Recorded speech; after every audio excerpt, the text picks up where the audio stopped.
is Brie, so you just keep this one little trick with Brie. First of all, you can eat the rind, guys. It's totally fine to eat. The other thing about it is to cut it up. If you put it in the freezer for 20 minutes, it's going to be much easier to cut because it's like won't stick. And then just add some olive oil. Now you're going to mix all this together. Some freshly ground pepper. What are you? Is this a salad? Salt. No, so this is like almost like a Brie caprese. Think of it that way. You're going to mix this all together. Let this sit for like an hour or two. So you could actually make this now. And like if you're going to do your open houses usually are in the afternoon or evening. Make sure you give clear times of start and finish. You're going to let that sit and marinate. Then you're going to take store-bought puff pastry. Go ahead and you're just going to trim one edge off of one side and then just take a knife and you're going to trim the edges off the others. Then you're going to take an egg wash, which is just one egg mixed with a tablespoon of water. You're going to brush it all over. And then to adhere this egg is going to act a little bit like a glue. So you're going to just go ahead and put your edges on like that. Okay. And then if you have any extra left over, ultimately, does that serve a function or is this for like decoration? It's actually to keep the sides up. It's going to look great. Because what happens is when you built a ledge, but when you put the filling on top of it, the filling is going to weigh down the puff pastry in the center. So what you want to do is you want to have that nice edge. You're going to spread this all out. You're almost like a pizza you're making. It is, but so you can take that Brie. You can put mozzarella in if you want. You can do goat cheese if you want. And you don't fold this. You just let it go like this. You just let it go like that in the oven for 15 to 18 minutes. Just go ahead and watch it. And then this is it. That's it. Delicious. So you can go ahead and help yourself. What is this? So I just call it tomato mozzarella or the tomato Brie puff pastry. There it is. But you can do that tart with all different things. Now, mulled wine. We got right to the wine. Okay, I know. So guys, when you're doing an open house, keep the drinks really simple. So I say serve mulled wine, cider, and like sparkling water. It smells so good. What about the spices? I mean, is that kind of a key part of making sure? It's spices. It's mulled wine. What is that? Cheers. Excellent. What does that mean? It's wine. So use like a Beaujolais Nouveau. Or you don't have to use an expensive wine for this either, guys. You heat it up with some spices. The recipe's online. And then in terms of a dip, this is a really pretty way to serve a dip. You just carve out a whatever that thing is. Cabbage? A red cabbage. No, it's not hummus, so it's a pesto dip. It's got pesto, sun-dried tomatoes. And Dylan loved your ham idea. I loved it because I have a huge ham, and I always think about a ham dinner, but a ham sandwich makes so much sense. And this ham, like what's great about this, you just put in the oven. The other thing, you really want this stuff to be good at room temperature because you don't want it going bad.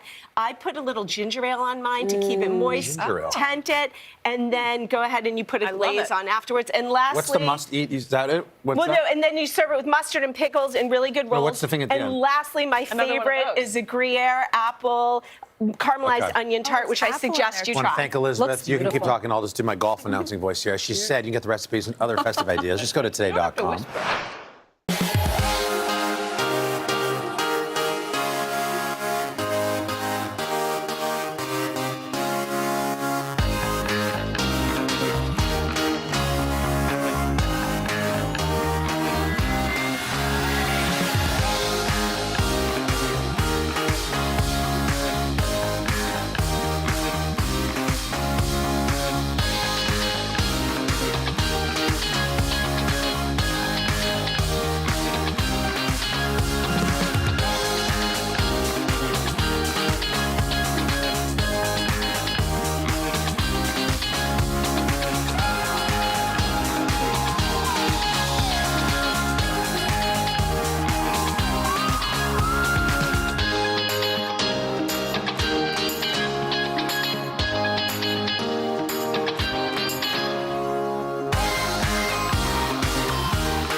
We are back. Dining with the Dailies. What a way to go out in 2021. Carson and my better half Siri are ready to help us celebrate later tonight with a menu full of fun food and drink. And of course, tasting table. Are you ready? Notice how many cocktails you have on the table there. It's a little uneven. It's already happening. Now, Six cocktails, 3 people. The first thing I've never even heard of this. Fried saltines. Let's just break. I'm gonna start here. And we thought for New Year's today, a lot of people were reflecting back. So this is gonna represent kind of a retro couple of bites that you could do tonight paired with a cocktail. And then bingo in a second will take us into the more modern approach. Era. Okay. This harkens back to 1854, the great bar here in New York, McSorley's Ale House. John McSorley, Irish immigrant, comes here, opens up McSorley's, which didn't have a woman go in the bar until 1970. Wow. So it's an old school place. They serve there saltine crackers with cheese and raw onion. I mean, that's an old school place. So this is an elevated version of that. We actually all you do is you fry the saltines in some veggie oil, peanut oil, whatever you have, and then toss them in a little bit of garlic. We went to salt, McSorley's. So what do I do? Put the cheese on and then you just build a little. Like tonight, you just build a little, put a little onion on it. It's simple. Okay, I'm gonna try it. But it's delicious. Okay. And then the next one really. Oh my God. That's good, right? That's saltines. What did you put some spices? It's not the little white paprika and garlic powder. Okay. Yeah. So I as love soon as that. they come out of the fryer, just kind of sprinkle them with all that. Now this one goes back more towards like the 70s and 80s for me. My mom would make this. This is a simple kind of hors d'oeuvre that's based on. This is roast beef, but you could use turkey too. The roast beef's not that appealing on television, but trust me, it's really tasty. Or you could use corned beef. You take just some of the cream cheese. We're just going to go ahead and make like a little sandwich spread here, and then we're going to put the pickle in, and we're just going to roll it up. See, I grew up in the Midwest, and this was a huge staple there too. So I thought it was interesting that we Does both it have a grew name? up- Well, what we would do is slice this up and take a pickle roll up. and take a toothpick and put it in and make it bite size. But it's a very simple. Yeah. I like really it. It's yummy. very 70s. Yeah. It's better. like It's it. really good. Better. It tastes better than it looks. All right, now for our cocktail, our retro cocktail, the sidecar, right? Is that what it's called? the side. So the sidecar was named after an American war hero in World War I in Paris. This was made at the Ritz Hotel in Paris. All the facts. And the American captain Is this true? was on a motorcycle. Totally true. I don't mess around with my cocktail facts. Every other fact out of my mouth, lie. Not my cocktail facts. So the captain, this was named after the sidecar on his motorcycle. Wow. I did not know And it's that. a little bit of bourbon. Okay. It's a little bit of Lemon juice. Lemon juice. And Cointreau. Cointreau. What is that? It's awesomeness in a glass. And you shake it up. It's just an old school, cocktail. my. There you go. And here they are, served with a little orange Serve it low. peel Nice. rind. Which, yeah. Where's this been? Yeah, so that's kind of the retro. All right, so now There you for go, the go modern era, we're going my to do a smashed pea ricotta toast. So this is sort of like a basil pesto, but you add peas to it, and it becomes super bright and refreshing. And this is a toasted baguette, ricotta, and some honey. And you're just going to Peas were first discovered in the late 19th Oh my century. gosh! In the part of our You're like country. Cliff Clavin. Based on the sun would make the peas Napoleon grow. actually had these. A little red pepper flakes. Or you know what I was thinking? You could also do like pomegranate seeds to make it like red and green and festive. That's more So that's super yummy. What's this? This is speaking to me. Is something that our kids love. Or old Jack loves. We all Our kids love just it. like the crispy rice. So get some leftover sushi rice is best for this because it'll fall apart if you cook rice right on the go. Where do you get sushi I mean, rice? like go to get takeout. Or if you order sushi, just get extra rice. Yeah, These just are the get best. rice. okay. And then what do That's you the do best with way to do this. And then you form them into these little rectangles, fry them like a few minutes per side until they get nice and golden in some veggie oil again. Now over here, we have some sushi grade salmon. You can also use ahi. There's mayonnaise in here, sriracha, a little bit of soy sauce, sesame oil. Stir that up and then place it on your crispy rice. I love that. Top it with some sesame seeds and it's like just super, you can impress your, Looks it's very really easy to classy. make. People would never but make this. I think it's intimidating to make it, but it's actually really easy. I didn't get super one. yummy. Oh, didn't get one. Oh, you didn't get one. my Okay. Well, actually, I ate it. Oh, you ate it. But I want another Was one. it yummy? It's Okay. crazy. I want to All right, try we only have a it. minute left, Bingo. Okay, You gotta okay. go. Now this is our rosemary fizz cocktail. Again, super easy. This is vodka. We made a simple syrup with just equal parts sugar and water and rosemary, and you infuse the flavor. So that's the simple syrup, lemon juice, and add a little rosemary sprig. Okay. I feel like you'll really like this. I know. It's really refreshing, and again, just looks festive. Yeah, the rosemary. Was that All right. lime juice that you put in Shake there? it up. Lemon juice. Lemon. Yeah. So you're gonna you could be waking up tomorrow if you've overindulged. Maybe you get overserved tonight. I don't know. Probably you will. But if you're hurting tomorrow, the Bloody Mary recipe. This is a staple. This is, my mother-in-law loves this more than anything. So shout out to Gigi. Who every time she visits us. She's like, I don't know. Maybe you could how about make Bloody me Mary? a That would be Bloody good right Mary. now. I know. Here comes Gigi. But yeah, so I like to add Worcestershire to it. I use just a Mr. and Mrs. T sauce. sauce. I make mine strong. I go like half vodka, half What's your Mr. Mrs. secret T's. ingredient, which I think is... The secret ingredient is like a sweet pickle juice. Oh. I use like a bread and butter pickle. I put just a little because it just really cuts a lot of the acidity. Otherwise, it's Worcestershire. You got to have the horseradish. You got to have celery, salt, pepper, a little bit of the lemon juice. I top it with celery, beef jerky, whatever. Sometimes I put cheese in there. The beef jerky is amazing. It's got to be strong. It's got to be cold and lots of ice. So good. All right, that's it. I can't take it. If you're hosting a holiday party this year, you may be feeling some pressure. Yeah, the cookies, the cocktails, the cleaning. It's a lot to take on. So we called on chef and TV host Elena Besser to answer your kitchen conundrums and make life a little easier. Good morning. Good morning. How's everybody feeling this holiday season? We're doing good. We're doing good. All right. So this is the first question, and it comes from Carolyn in Michigan. Let's take a look. I love hosting holiday parties, but I feel like I never know how to balance my kitchen when I'm making a lot of dishes at once. Do you have any tips? So? Oh, yeah. I have some tips for you. Okay, so we want to make sure that we can keep the holiday cheer going this season. And the best way to do that is for this little acronym that I made up, cheer. First of all, clean as you go.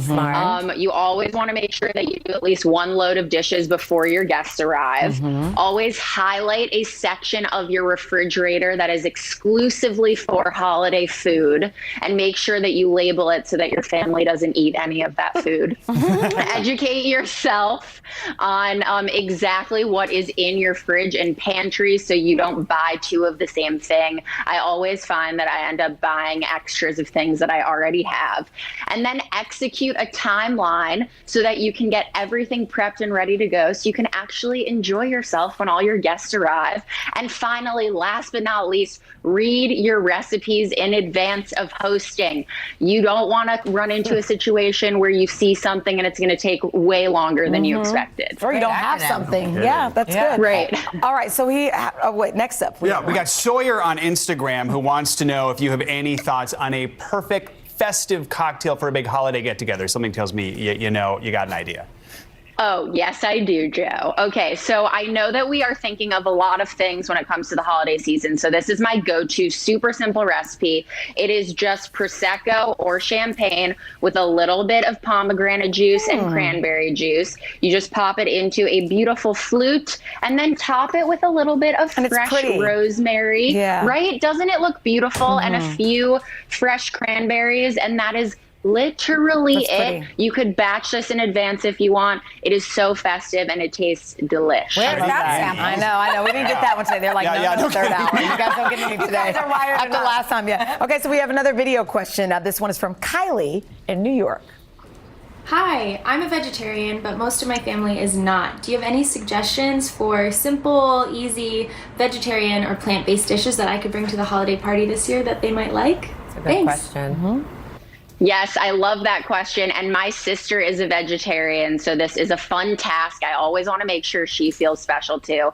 And I came up with such a fun recipe. So you all know the fancy beef Wellington. Well, say hello to the sweet potato Wellington. So this is everything you know and love about a beef Wellington with the mushroom duxelle, but we are swapping in roasted sweet potatoes. Instead of the prosciutto, we're using Swiss chard, and then we're wrapping it all up in puff pastry, giving it a little bit of an egg wash, putting some slits on top so you have a little bit of air passway, and then you'll bake it up and check out how amazing this looks when you slice it up and look inside. Wow. Fancy, right? Okay. Wow. It's a showstopper. Exciting. Something to try. Right?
This morning on Today Food, the always creative chef Kathleen Schaefer, co-owner of the Los Angeles catering business Schaefer. No bugs, just dirt. No bugs. Okay, We're going where to are we eat some starting? dirt. We're going to today. eat dirt. These, okay. Yes, but it's made with black olives and breadcrumbs. So Okay. Cool. What we do is we, these are the ingredients we're using: panko breadcrumbs, some fresh herbs, lemon, garlic, olives. And then we add the olives to the food processor and all of these ingredients. And we grind up this stuff too? Yeah, let's Okay, get so it in this there. is all to make an Get to work. edible centerpiece, right? What does that mean exactly? Yes. Well, you know, we're really trying to show you how to be a guest at your own party. Okay. So Cool. you can really enjoy yourself. Okay. You do all the prep in advance. She doesn't even know how to stop. Okay, and then it becomes And this. then, We're off to a rocky start. and then it turns into this olive paste. Okay. Oh, look at you. Want me to pulse Willie's it or a just pro. pulse it? If TV doesn't work out for you, You think so? I have a job. Yeah. Edible centerpieces. So Cool. once you get all those ingredients Is this the together, panko? yeah, you're gonna add Oh. it to the panko and Oh, and this is what it becomes. mix It does look like around. dirt. You're right. Yeah, and then Okay. you toast this. You dry it Okay. in the oven for about 3 to 5 hours. You repulse it, and this is what it looks Look like. how beautiful this Wait a turns out. minute. What So did you what do here? happens? Yeah, so what we do is we set these up, and we do them on a very large scale, but you can do a smaller beautiful. one for your holiday table. And it's a lot of fun. And So how do you add? Do you add the dressing straight on it? No. No. So No, what okay. we do is we take a little plate. Oh, okay, and look. These are for you guys. How cute is this? And we scoop it Adorable. up with gardening tools, and then we use our watering cans. That's for the the most dressing. So you're adorable you're thing an in the artist. world. You're more than a chef. This is art, right? I mean, thank you. You are. That's incredible. Willie. Is it good? Oh my God! And with getting in the there. dirt on it. Yeah, so you have dirt to try it with the dirt because That's the best fun, dirt I've right? ever had. That Good, Really good. good. is delicious. All right, what do we have here? Okay, so here, this is a kind of do-it-yourself bruschetta station. Right. And we made a few different types of toppings. This is crostini, which is a garlic toast. And then we have, this is a classic tomato bruschetta, tomato, basil, garlic, olive oil. This is our recipe. It is a broccoli pesto, which Broccoli? is broccoli. Here, It's a maybe. little Get more it. healthy. So this is so people can help themselves, and you're not running around serving everybody. Right. By the way, Thank this you. is such a good idea because often you think everything has to be prepared and just right, and people have their own tastes too. They can mix and match, Mix right? and match and make their own, and it's a way for you to really Good. participate. Really good. Really These are good. great, and you what's just over here? have a nice cheese plate at the end. Over Perfect. here, yeah, cheese and charcuterie is always a great thing to Okay. do. You know, a lot of people get lost in how they put their cheese and charcuterie together, and we really like to keep it flowing and dynamic. These are all unique, clever ideas. Thank you, Kathleen. Thank you for having Thanks, me. Kathleen. We have last-minute gift ideas for those of you who have been procrastinating. Lifestyle expert, Chanel's like, Lifestyle expert Bahara Taktashian is here to help. Good morning. Good morning. Happy holidays. Thank you. So, you know, this is right up my alley, and I love that you say start with a theme. Exactly. Yes. If you haven't picked up something at the store that's like already pre-made, do it yourself, make it personal, and yeah, find a theme. So our first theme here is self-care staples. This is for that guy or gal who wants to have a cozy night in. So obviously you need your candles, some dry brushes for your body, a great sleep mask that if you have time you can personalize. If you don't, no problem.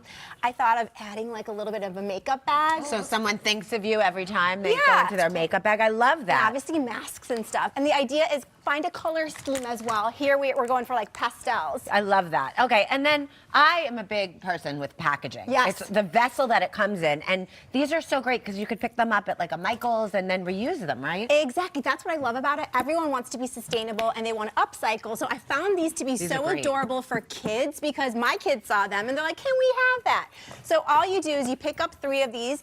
I added a little bit of fill and then fun little things like fidget toys, crayons, paint. And what I like about this, there's no wrapping paper because a lot of times kids get super impatient. All you have to So do, great. just put like a nice little ribbon on it, or Yeah. and then you can even stack it if I you know, wanted. so cute. And then moveon.com. Yeah. And then this is great because I love this. People, a drugstore. Yes. is a great place to just pick up last minute gifts to put this whole thing together, the theme. It's right, and it's all about the thought that counts. But yes, it's your one-stop shop. Again, we're going for one color scheme. Cozy night in is the theme here, so you want your fluffy little slippers, a little bit of hot cocoa. That's cute. Some marshmallows that I just repackaged. It was like, just made it cute by putting a bow on.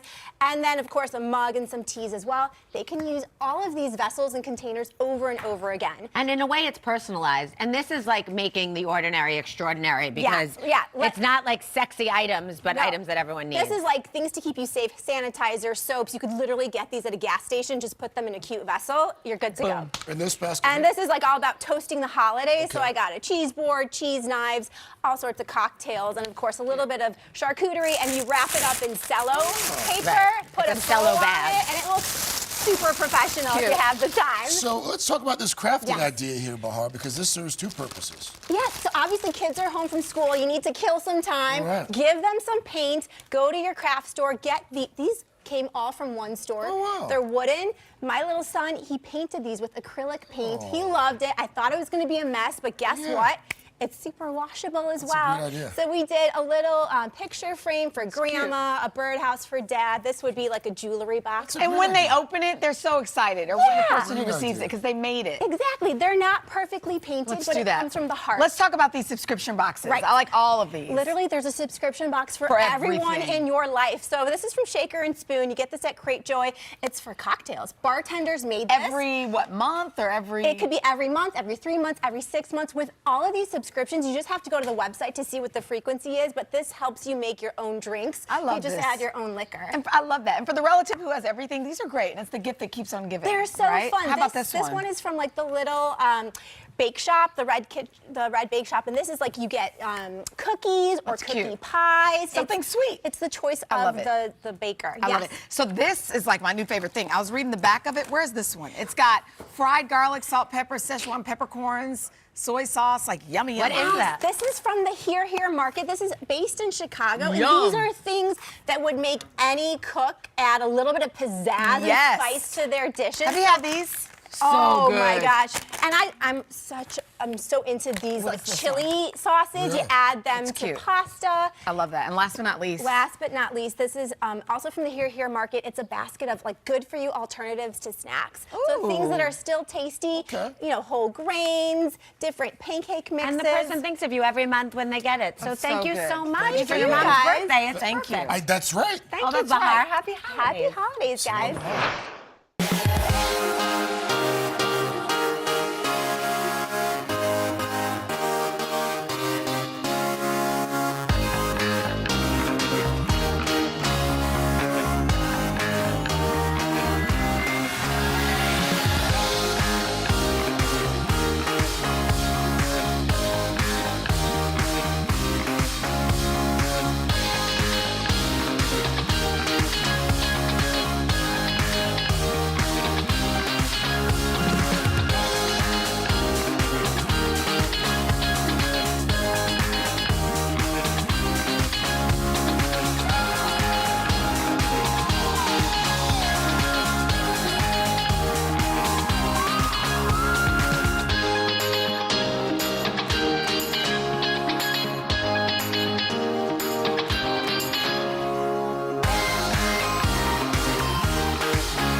hope you're hungry for today's holiday handbook because we have food gift ideas to satisfy anybody on your list. Chef and TV host Elena Besser has picked some of her favorites. This is an awesome company. It's called Ground Up. They're based out of Portland. It is a female-run company that actually employs women who are coming out of experiencing adversity. So people that are, you know, dealing with mental health issues, all sorts of things. And what I love about this is you get a 3-pack for $45, and you're doing good. You're giving back. And And yes, give them a just try. supposed to eat it? They're gluten-free, they're peanut-free, all sorts of fun flavors, coconut, all sorts of things. Let's talk cocktails or mocktails. Yes, cocktails or mocktails. These are Avec seltzers, and they are 5 grams of sugar or less, but still packed with flavor. They come in tons of fun flavors like yuzu and lime. They're you light. can either enjoy them with or without alcohol. You just add your own spirit of choice. Alcohol in there. No alcohol in there, so everyone in the fam can enjoy, and then you and your significant other can add a little alcohol to it. So those of us who were in Chicago for a while, go Wildcats. Yes, go Cats. Go Cats.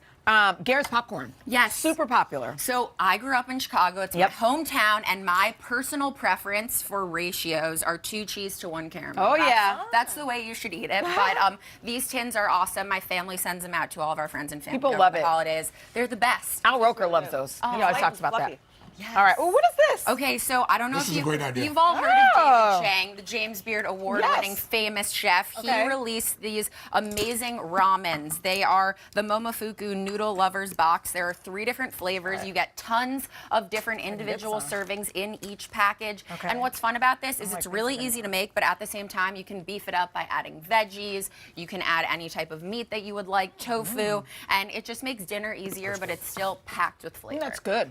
Delicious, right? What do we have here? DIY. Yes, a little DIY hot sauce kit. So anyone that, fun. right? That could be. It's a fun activity. I'm a huge hot sauce fan. This is a fun gift that you can get interactive with your family and friends. You can make your own hot sauce. It comes with all of the different peppers. You can choose your spice level, all the ingredients that you need, and then you can name it fun names. This too. is fun. If my father's watching, good hot so sauce. you're going to get this. He loves hot sauce. That's a really good one. You put it on eggs. Right? Yeah, enjoy it on eggs. My favorite. good. And then All right, last last but not but least. certainly not least, these lattes I've become obsessed with. They are called the Clever Lattes. So they have tons of different adaptogens. They have caffeine, but they come in powdered form in all these different flavors. You scoop out any flavor of your choice right into a cup with some hot water. It comes with a frother. You just froth it right on up. Oh, look at this. Wait, that works? Oh, that's fancy. Yes, delicious. And they taste so good. They have a mocha flavor, they have a do the frother thing matcha, again. a golden milk, and this kit comes with the frother. You guys see that? Frothers are fun. They are so is fun. cool. And then it also comes with a 3-tablespoon scooper and some little flavor dust right on top, which is just it's a little latte flavor dust, a little Flavor cinnamon, dust. a little extra pizzazz. You can have a cafe experience. Anthony, these eggs are fantastic. I was just about to say. These are great eggs, Eggs are Anthony. delicious. Oh my I God. gotta try these eggs. Yeah, Please these try the eggs eggs. are And the hot sauce is Thanks, yummy. Anthony. Elena, thank you so much. Thank you so a win. much. Happy holidays, Shop everyone. at Happy Good. Holidays.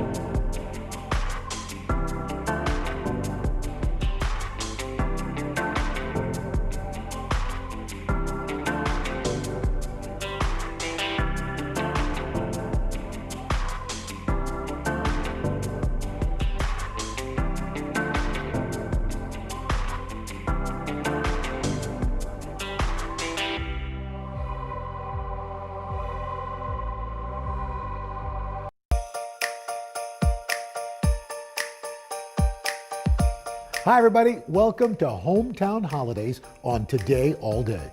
As we head into the holiday season, we have gathered beloved chefs and friends of the Today Show to share their favorite festive memories and a delicious dish from their family table. All right, so we're moving the mains aside. Today, it is going to be all about the scrumptious sides. We traveled all across the country to visit several folks right at home. For example, we got Curtis Stone whipping up the perfect starter to celebrate an Aussie-style Christmas.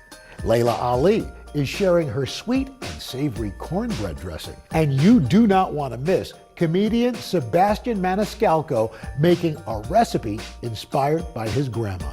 But first up, I went to visit my good friend, Chef Marcus Samuelsson, at one of his Manhattan restaurants, Hav and Mar. Growing up in Sweden, Marcus learned to cook with his grandma, Helga, during the holidays, so he had plenty of delicious memories to share with us. Marcus. How are you, my man? friend? How are you? Welcome to Chelsea. Welcome to Havmar. So, Marcus, it's the holidays. Give me a sense of how you grew up. Well, I was born in a hut in Ethiopia. And then at a very early age, my sister and I, and my birth mother, we had tuberculosis. My mom passed away, but me and my sister, we got cured. And then we got adopted to Sweden. And I went from being Kasahunse guy to Marcus Samuelsson. I went from eating injera and hot stuff to herring and boiled potatoes. So what were the holidays like for you, growing up? Well, the holidays were actually my favorite time of the year because my grandmother, she was the food factory. All relatives came to Grandma Helga's house and she just produced. Early November, there was like always bread to be made, saffron buns to be rolled, herring to be pickled, always something, right? And as you get closer to December and mid-December, the big Swedish smorgasbord started to happen where there's like 7 types of herrings, 5 types of salmons, meatballs through the roof. And she made all of it. When you're an immigrant, you always have your foot in the old country, although you're not there. And we kind of doing a hybrid at home now, right? With my 2 kids, with my wife. There will always be some Swedish glugs, but there will always be Ethiopian dishes, and plus, of course, Thanksgiving turkey. If there was only one thing that you could eat of your grandmother's, what would it be? Her Swedish meatballs. What makes those Swedish meatballs stand out? Our family was a Swedish middle-class family, but our grandparents coming up were poor. And when you have a Swedish meatball, you can really feel the poverty. Because there's breadcrumbs in there. Why is there breadcrumbs? Because there wasn't enough meat around. Everything was about filling out because you didn't stretching it. That's what the Swedish meatball really represents me. So how do we get started with Grandma Helga's meatball? Yeah, we got beef. Uh-huh. But the second meat we're putting in is actually lamb today. Oh. Just because the fat content is better. And then we have breadcrumbs. We're gonna put in some cream. You can just start massaging that, yes. Right. I'm gonna add in some salt. Okay. And then again, some spices. This is the Ethiopian spice blend, berbere. Oh. Right? And a little bit of just cumin in, just for flavor. Just a bunch of more salt. That's a touch of olive oil. All right, so a little more fat. Yes. Some nice golden brown garlic. So that's perfect. Okay. You've done that before. Hey. And here comes the meatball competition. Uh-oh, meatball competition. And the key, I think, for meatball is that they should actually be bigger than you normally see them because if they're too small, they're going to dry. Look at that. Boom. A little bit bigger than a golf ball, I would say. Smaller than a baseball, but bigger than a golf ball. Right? Look at that. Perfect. Right. Nice and loose. So we got our meatballs. They look delicious. We're gonna take these gloves off that I never get used to cooking with. We're gonna go over here. Okay. So Marcus, this is a combination. You have some oil and some butter in Oil and butter. And also not too many meatballs in the pan.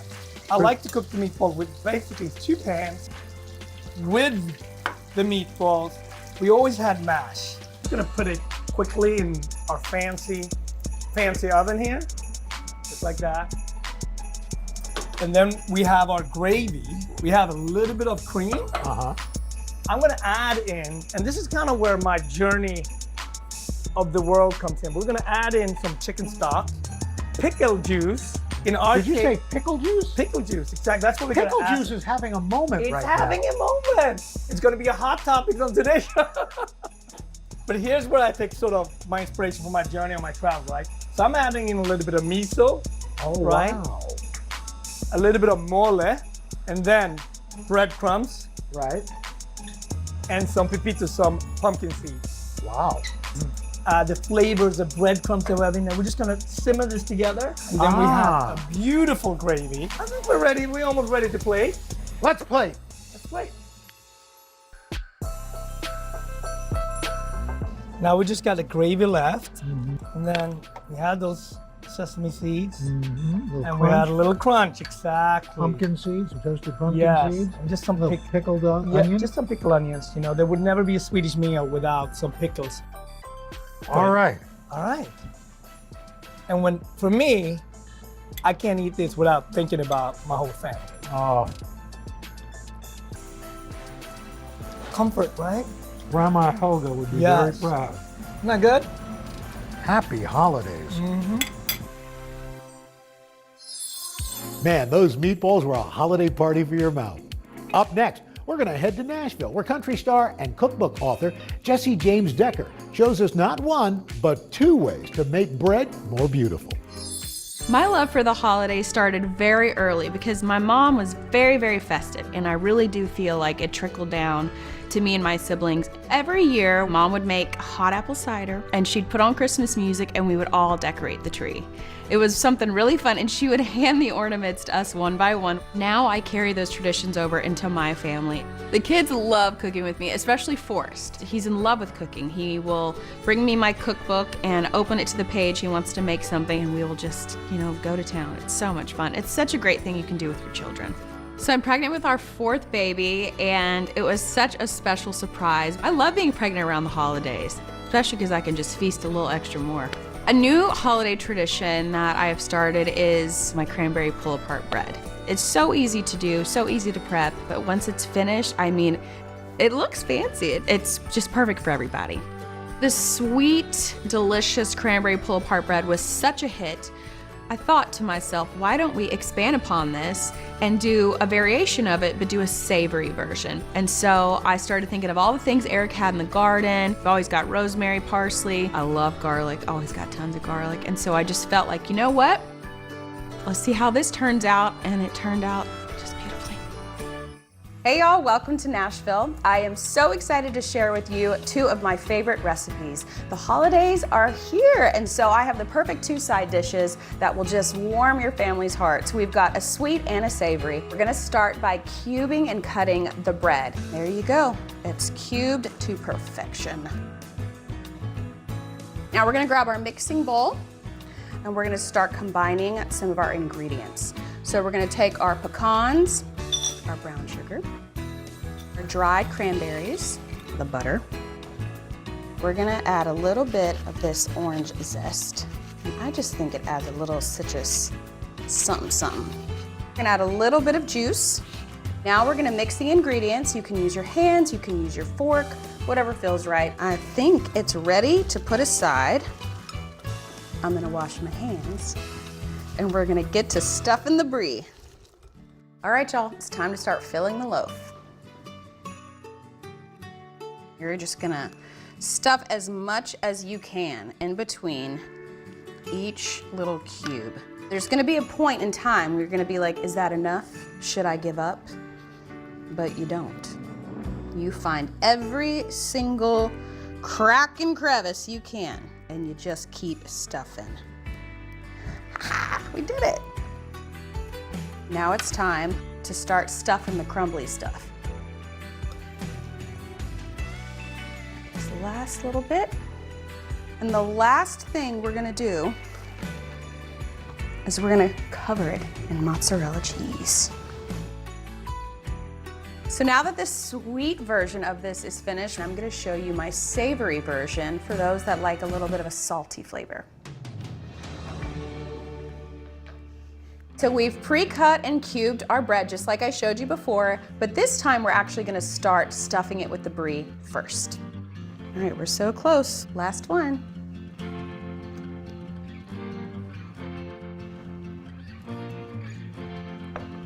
Now it's time to make the delicious savory herb butter. We're gonna throw in a little garlic, parsley, salt, rosemary.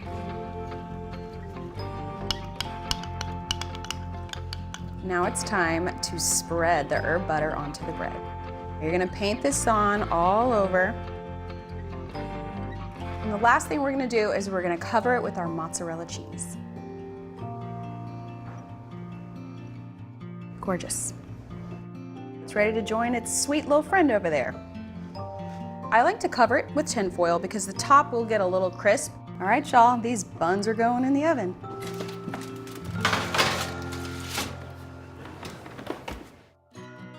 They're all finished and they're absolutely ready now to garnish. And now, drum roll for my favorite part, we're gonna taste.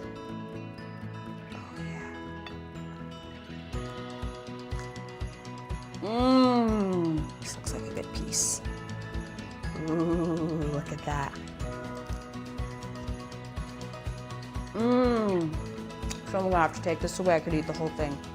And you're gonna watch everyone just tear this thing apart and fight over that very last bite, because it is just that delicious. I hope y'all enjoyed these recipes. They are such a tradition in my home, and I hope they become one for you guys as well. So y'all have a Merry Christmas, Happy Holidays, and I'll see y'all soon. Stick around for more show-stopping sides. We'll be right back.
Welcome back to Hometown Holidays on Today All Day. Now, Top Chef Judge Gail Simmons certainly knows a thing or two about creating an elevated culinary experience. Up next, she's sharing a twist on traditional Hanukkah latkes.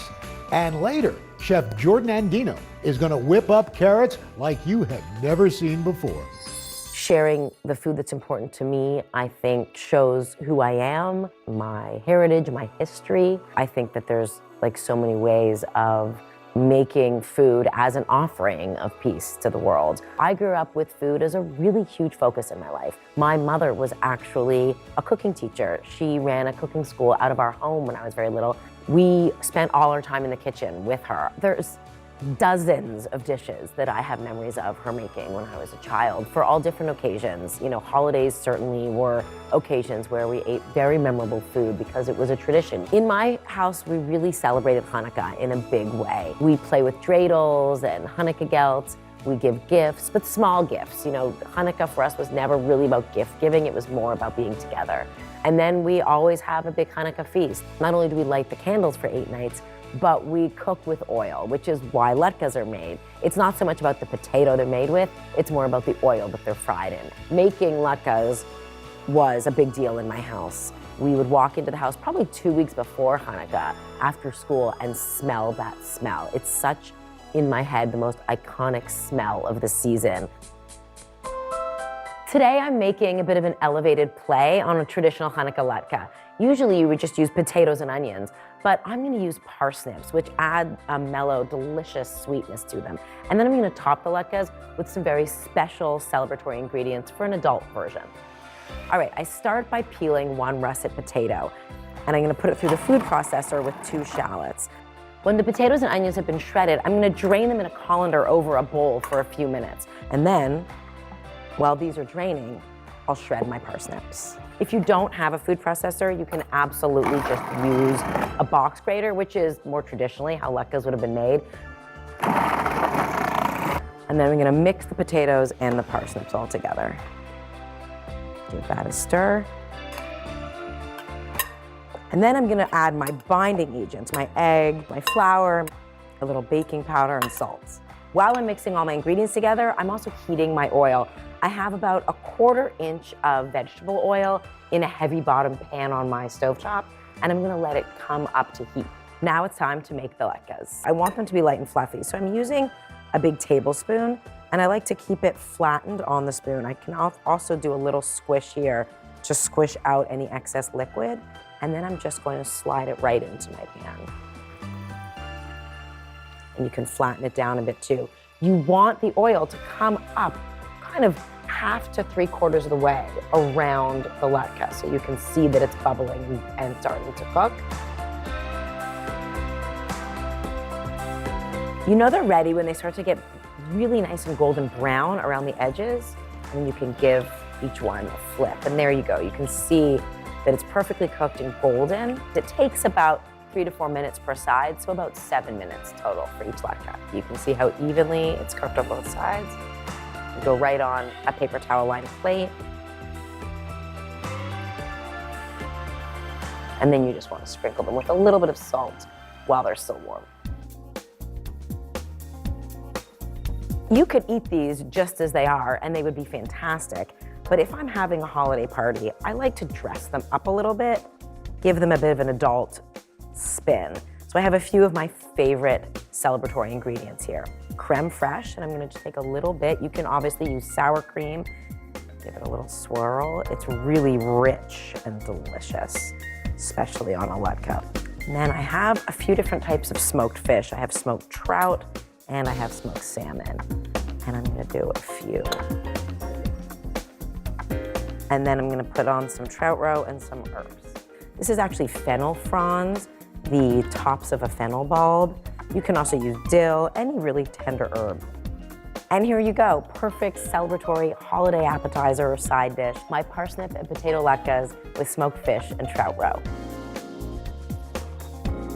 A perfectly fried latke at Hanukkah is exactly what I crave. To me, there is nothing more delicious that represents my heritage than this. Wishing you a safe, peaceful, and festive holiday season. Cheers, everyone.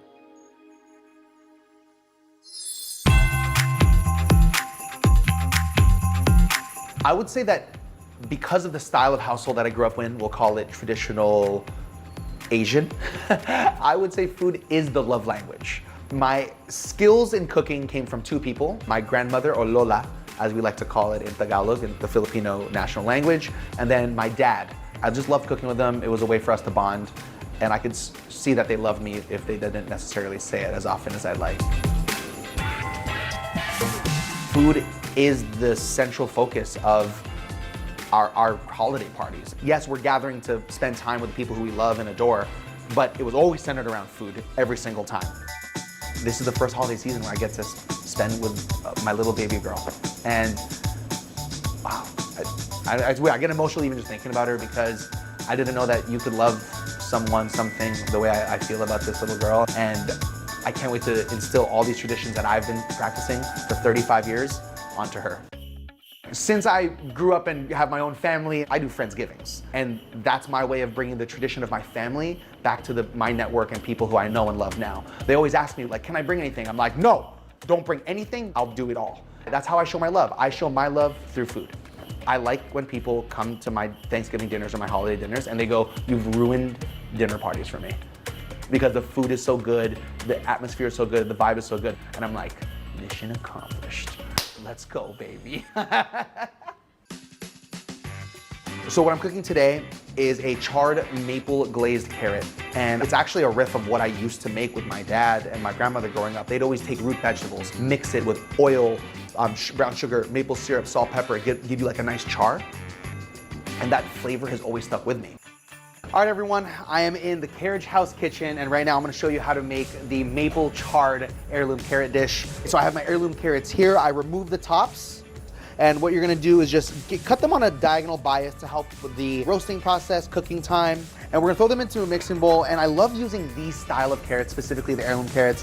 It gives you different dynamic of presentation, and of course, color, and also flavor. So once you have your little mix posted up in here, you're gonna take your vinaigrette, which is a maple syrup vinaigrette, has a little bit of other spices and oil in there, a little bit of salt and pepper.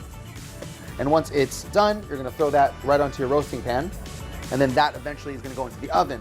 But while that happens, we're gonna use this mandolin here to get our heirloom carrots ribbons so that it'll be a nice, beautiful garnish that also mimics the base of flavor from the dish. So here's your carrots. You're gonna put them in the oven, roast them until they're charred and black. High temperature, about 10 to 15 minutes at 500 degrees Fahrenheit. All right, so next step, we're gonna take all of these delicious cheeses and make our feta whipped mousse. We're gonna take some feta cheese, mascarpone cheese, and then you're gonna take some smooth ricotta and put that in as well. Super easy. You're gonna blend that until smooth and combined. All right, this is done. We're gonna put this off to the side, and now let's start making the carrot top pesto. So what I'm gonna do is I'm gonna take these carrot tops that we reserved from the beginning of the preparation of this dish. I'm gonna put that in a blender, and then we're gonna combine it with salt, pepper, and a little bit of olive oil.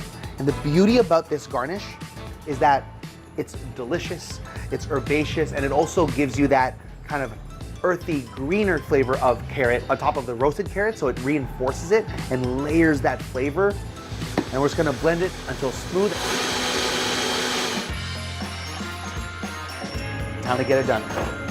Charred carrots, put that into the same vinaigrette they were roasted in to compound that flavor a little bit. Next, we're gonna do a little salt, a little bit of pepper. So now this is ready to rock. So once they're on the plate, you can then give it a little bit of a light garnish here. Next, we're gonna take the mousse that we made, we put in a piping bag, and we're just gonna give it a little bit of dollops all around. Then we're gonna give it a little bit of that carrot top pesto, and just sprinkled all around. And last but not least, carrot tops as the garnish.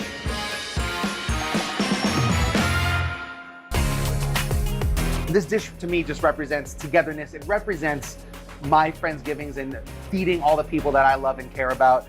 So this right here is really my heart, my home, my heritage shared with you and shared with all my friends.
Welcome back to Hometown Holidays.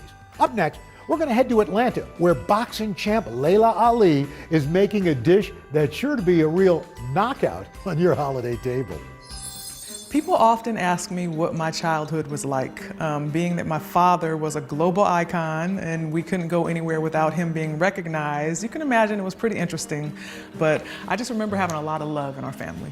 We had this huge dining room table, so you can imagine the spread that would be on that table for the holiday seasons. We would have family and friends over, and there would be so much food on that table.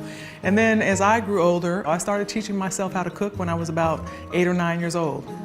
When I decided to become a boxer and said, what is it going to take to be a world champion, that's when I first learned about how important the food that I ate was. It's nice to be able to prepare meals for my kids now, and we're still eating some of the foods that I grew up on, right? My son loves mac and cheese, and then my daughter is always looking forward to her pot of greens, and really seeing them devour it and love it, you know, that's really what just warms my heart. Dressing is one of those dishes that I grew up eating many different versions of. That's not that hard to make. You can make it on a regular basis, but it's just not special if you do that. It's just one of those things, you just want it for the holidays. It is just so delicious, and I actually want some right now. Welcome to my kitchen. I'm so excited to have you here, and I'm gonna show you how I make my favorite holiday side, which is my sweet and savory cornbread dressing. The first thing I'm gonna do is chop up these veggies. I'm gonna start with some celery. Now I'm gonna chop up this green onion. It really is a preference on how much you wanna use, but I like a lot of onion. This is a sweet onion. There are so many different types of onions that you can use. I definitely like to use at least 2 types of onion. Okay, so the next thing I'm gonna do is I'm gonna start working on my herbs. And I actually have some fresh herbs from my garden, which I'm really excited about because they smell so fragrant right now and they're not even cooking yet. One of the herbs that I absolutely cannot make this dish without is sage. Sage is just so earthy. And I also have some fresh rosemary. It smells so good. Now we're gonna go ahead and prepare this thyme. On some of these woodier stems, I make sure to pull the leaves off. Okay, so we have our veggies chopped up, we have our herbs prepared, and now we're ready to get cooking. All right, I'm gonna start by heating up some olive oil in this pan. Okay, so I'm gonna go ahead and add the veggies. And we're gonna cook these for about 5 to 7 minutes until they really start to sweat and cook down. Okay, so the veggies are looking nice and soft, so now you know it's time to add the turkey. So I'm using ground turkey. It's about 2 pounds, but it really adds a lot of nice flavor, especially if you use turkey with fat. You don't want to get the lean turkey.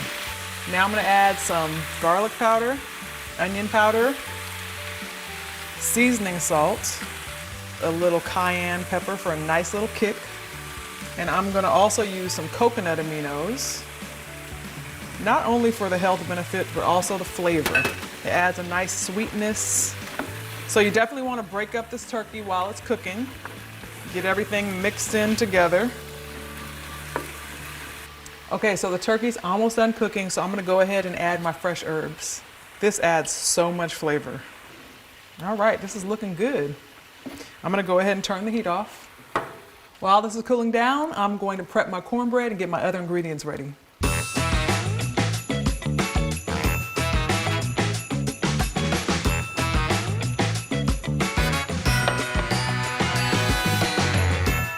So I like to use sweet cornbread because that is what's gonna give us the balance of sweet and savory. So you've got the sweet cornbread, you've got the savory turkey and veggie mixture. Then we're going to add the egg and the chicken stock. And this is gonna hydrate the cornbread. So as I'm mixing, the cornbread is breaking down even further, and that's okay. We're not gonna have big chunks here. And it's gonna be nice and moist, but not runny. So this is nice and mixed up, and now I'm going to put it in my baking dish. Now you probably need about a 9 by 13. I'm using a round dish. You want to make sure it's not too deep because you want it to cook. You don't want it too deep where it's going to be soggy in the middle. I'm going to cover this with foil and bake it for about 35 minutes. All right, I cannot wait to taste this. The thyme. top is nicely brown the way that I like it. Look at that texture.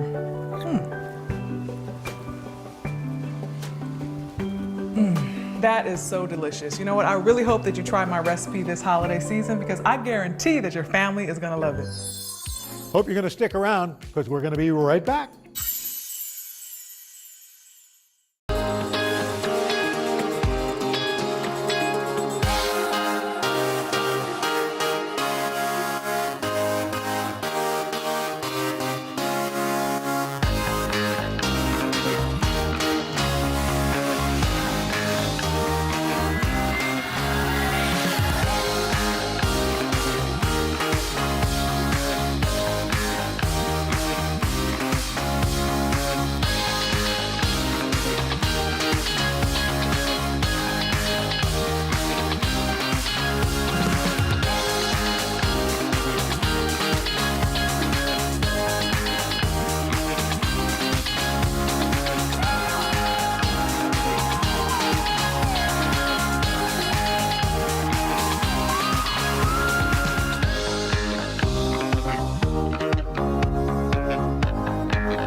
Welcome back to Hometown Holidays.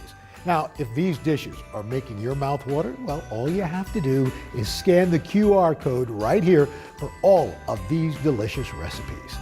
Up next, we've got a little flavor from down under for you, mate. Chef Curtis Stone is whipping up one of his favorite salads fit for an Aussie-style Christmas. To me, the holidays are all about family. You know, I've got young kids and they just have such a great time around the holidays, and it makes you be a big kid with them. Aussie Christmases are totally different because it's the middle of our summer. So, you know, on Christmas Day, you might go for a surf before sitting down to have your Christmas lunch. And of course, for the holidays, we're cooking on the barbie back in Australia for sure, whether it's throwing some beautiful fresh seafood on there. We normally start with some prawns or shrimp Christmas morning. Of course, the most traditional dessert to have around the holidays is pavlova. And a pavlova, of course, is a beautiful big meringue, fresh cream, beautiful fruit over the top of it. It's a really light, summery kind of a dessert, but I kind of like serving it no matter what the weather. My boys love being in the kitchen with me, especially on Christmas morning. It's a great time when you can pull them away from their presents for a minute. I normally give them one dish each that they're responsible for, and then they get to say, this is mine and this is how I made it, and they get to tell the whole table about it, and they're pretty proud of that. For my holidays, my mum always cooks roast pork, and she's so good at it. She gets that skin super crispy. We call it the cracklings, and everyone fights over those cracklings. Gravy, of course, stuffing is absolutely on there, and then all the traditional sides, but a couple of fresh salads thrown in as well. I'm sure you've already guessed, but I'm an Aussie, and in Australia, of course, our holiday season is the middle of our summer. So we tend to serve lots of salads with the roast turkey and the roast pork and the roast beef. And I think it is a really nice combination because you want something kind of light and crunchy to go with those rich roasted meats. So I'm going to show you a shaved Brussels sprout salad. All right, the first thing you do is you cook the quinoa and then you let it dry. Now we're going to make it crisp. So you get yourself a nice hot pan and pour a little oil. You take the quinoa and you just dump it in. You'll hear a little sizzle and you give the pan a little shake. And then for the next 5 or 6 minutes, you're going to keep your eye on it and it's going to sort of puff ever so slightly. While we wait for that to happen, let's make the dressing. So you want yourself a blender, right? I've got some tarragon, a little parsley and some fresh basil. So herbs, pistachios, garlic, a little mustard. The mustard gives it a really nice kind of a kick. I'm using white wine vinegar, but the truth is any kind of acid. Turn it on and just start it on a low speed. You can always crank it up and then you emulsify the oil. And you've got this beautiful dressing. I know what you're thinking. People have different feelings about Brussels sprouts, right? Now, usually the people that don't like Brussels sprouts used to have them overcooked and the whole house would smell like a sprout and they kind of get that weird smell that none of us like. But if you eat them raw, you take a lot of that away. So this is a really different way of doing it. Now, in slicing these thin, I call them shaved, you can do two things. You can either cut them in half like this, and using a sharp knife, you can kind of go through each sprout and you can slice it really, really thinly, right? And that's what we're looking for, a really fine shaved sprout. Here's what I do. I get myself a mandolin. Lots of people have these. I love mine because it comes with a cut-proof glove. And if you want to get them really fine, here's another great little trick. Just cut the Brussels sprout straight down the middle. This will allow you to shave them really fine. You're going to mix those into a bowl.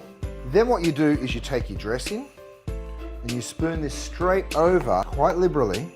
Give that a little toss.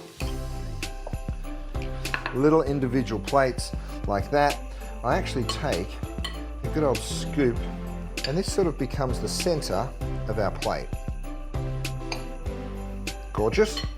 Then get yourself a couple of these pre-blanched pieces of broccoli. So we've just dropped them in some boiling water. Make sure the water's salted and you cook them for just a couple of minutes. I've got a few green beans as well. So I take a whole half avocado for each salad. You drop that in the center. Now for that beautiful crunchy quinoa, and be really generous with it. I go all the way around. Then I take my dressing and I drizzle it all the way around the outside of the plate. But I give myself a little reservoir, so when you actually cut into this avocado, you're going to get this little explosion of that dressing. All right, that looks sensational. The last thing that you do is you pick up some of those finely chopped pistachios all over your gorgeous salad. I tell you what, it is a beautiful green salad. There is so much to love. There's lots of crunch in there, beautiful with roasted meats, and just personally, just takes me back to Australia for the festive season.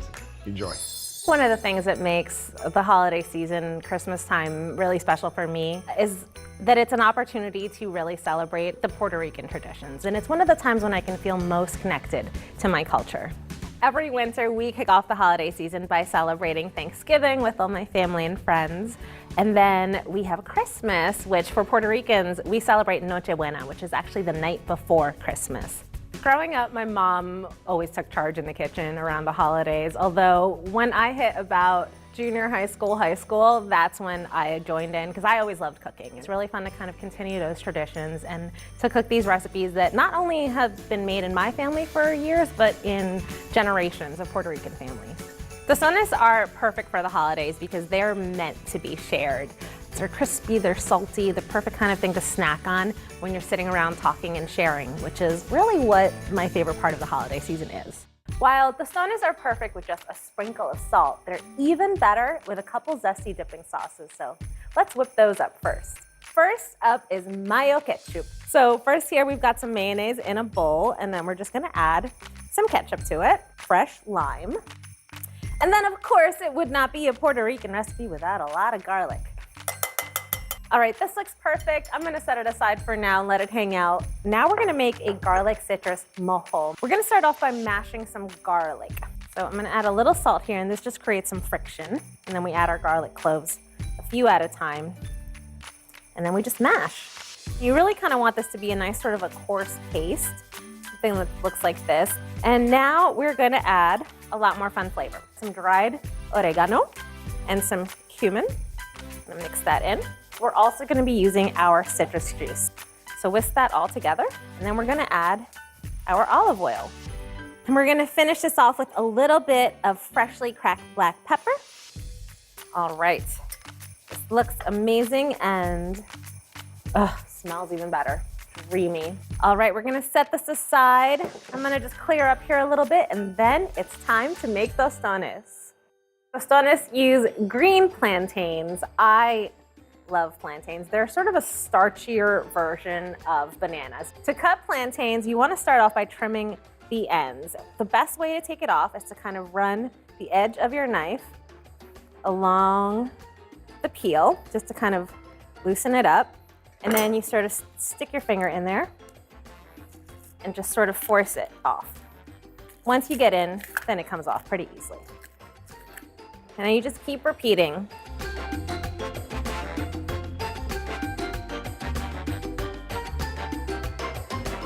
Tostones are fried twice. For that first fry, we want to cut these into about 2-inch pieces. So we've got our oil up to 325 degrees and we're just gonna drop them in gently, just like this. And you wanna see those bubbles start to form. Gorgeous. We're gonna let them go for about 2 or 3 minutes. You really just want them to get a little bit darker, like a golden yellow. All right, these look ready to come out. And I just like to drain these on like a paper towel lined baking sheet or plate even. That's what my mom would do. See how they have that slightly darker golden color? That's exactly what you're looking for. And then we repeat with the rest of the batch. And now it's time to smash these plantains. So, little parchment paper, a little plantain in the middle, kind of put it in the center there, smash it. Just a little twist is all you need. And voila, a perfectly smashed plantain.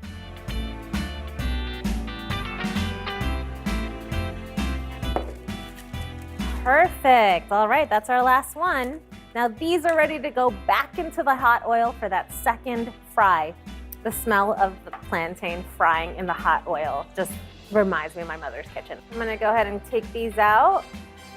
Oh, these look amazing. They smell so good. As soon as you take them out, you wanna hit them with a little bit of salt while they're still hot so that the salt can stick to the tostones.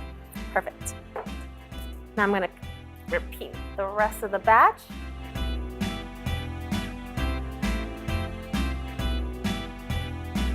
These are perfect. They are golden, they're crispy, they're hot. I'm so ready to dive in, but first I gotta go grab those sauces.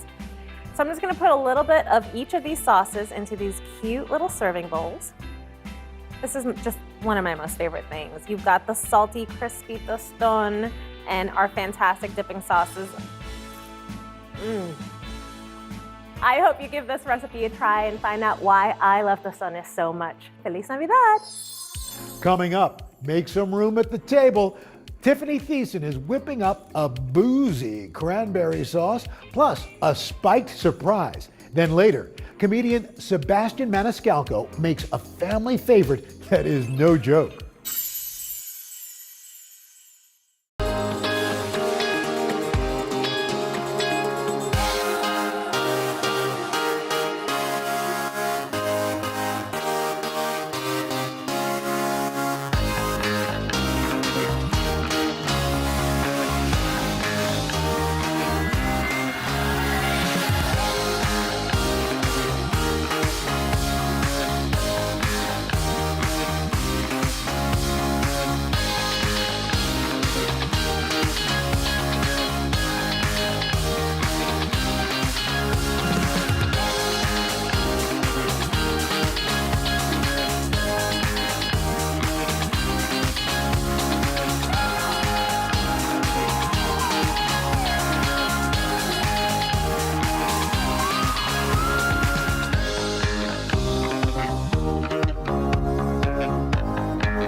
Welcome back to Hometown Holidays. Now, what would a true holiday feast be without cranberry sauce? Well, up next, Tiffany Thiessen is putting a boozy twist on this popular staple. I love many things about the holidays. I love the more kind of relaxed feel that everybody has. Usually most people are more joyous that time of year. I love that my kids are usually off from school and I get to spend more time with them, more quality time at home, and it really becomes more family time. So ever since I was a little girl, I used to always want to be in the kitchen with all the women in my family because that's where they were. Every single one of them, my mother, my grandmother, my aunt. And I have very early visions of myself peering around the kitchen door, wanting to be in there with them, doing all the fun cooking that they do. There's many times where I love to throw a really good potluck party, like an old school potluck party, which is really fun because I like when people bring some of their favorite recipes. I definitely believe you shouldn't be one to do it all. Like, I believe you're gonna give yourself a headache. It's stressful. The cleanup's a nightmare. You need to delegate. And my mom taught me that. Delegate and you're gonna enjoy it better. I grew up in a family, a very modest family, that my mom really was kind of the queen of leftovers. My new cookbook, Here We Go Again, is all about leftovers. She was really the one who inspired this book. So, you know, I really learned the value of food and also really wanting to teach my children now the importance of food waste. It's really perfect for the holidays because I feel like we all have holiday leftovers. So this actual recipe comes from taking the cranberry sauce that most people always have leftover cranberry sauce and doing a really fun cocktail out of it. I, of course, am a homemade cranberry sauce girl. It's funny, my husband, Texas boy, grew up with the old school canned, you know, sliced cranberry sauce. I did not grow up that way. I grew up with homemade, and it's kind of just something that I absolutely love. I'm gonna show you today how I make one of my classic dishes, the blood orange cranberry sauce that I always have on my table. But I'm also gonna show you what you can do with leftover cranberry sauce, and I'm gonna show you how to make it into a cocktail. So first, we're actually gonna take blood orange soda. Now, if you can't find blood orange, you of course can do regular orange. Then we're gonna actually put this on the stovetop and get it simmering. And what's nice about this is the color. And of course, color means a lot during the holidays. Now we're gonna take our dried oranges and we're gonna chop these up. And it's gonna get the moisture from the soda and all the other liquid is gonna actually get them all soft again once you put them in with the cranberries. So once you have your orange soda starting to simmer, you're gonna take your oranges, you're gonna take your cranberries whole, and you're gonna take your sugar, and you're gonna add it all the way over here. So we're gonna take our oranges, cranberries, sugar, mix this all up, and already it's smelling so good. Then we're gonna take our pomegranate molasses, and then we're gonna take our liqueur, and this is just 2 tablespoons. And what I love about them too is it really gives that gorgeous kind of like dark color that you want for your cranberry sauce. Let's not forget to pinch of salt. We're gonna let that sit and do its thing for about 10 minutes until all the cranberries really break down and get really super soft. The holidays always means that I break out my special silver that came from my dad's side of the family. Oh, it smells like the holidays already. Cranberry sauce is one of those staples on every holiday table. I love it on, of course, my turkey or any sort of protein that you have for your holidays. So this will go, of course, right to the holiday table, nice and warm. Of course, you always have leftover cranberry sauce, so I'm gonna show you what to do with your leftover cranberry sauce. We're gonna make a really special cranberry sauce cocktail. All right, so we've got our little shaker with ice already because you want your cocktail chilled. We've got our bourbon. Of course, you could use whiskey, any sort of whiskey you want, or even tequila could work in this. But I like the smokiness of the bourbon. Then we've got orange juice. Again, really nice, complements the cranberry juice, the citrus. And then we're gonna take our cranberry sauce. And yep, we're adding it right to it. All right, we do a little shaky shake. I love this shaker because I've had it for almost, gosh, I wanna say like 30 years. A lot of memories have come from this shaker and a lot of forgotten memories that I wanted to forget from the shaker. And then you pour this over a nice size ice cube. Look how pretty that color is. Cheers! Happy holidays from my family to yours. it's gonna be a good holiday. Now don't forget, if you want to make any of these recipes at home, just scan this QR code below. Coming up after the break, we're going to visit comedian Sebastian Maniscalco and his family for a truly tasty Italian classic.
Welcome back to Hometown Holidays.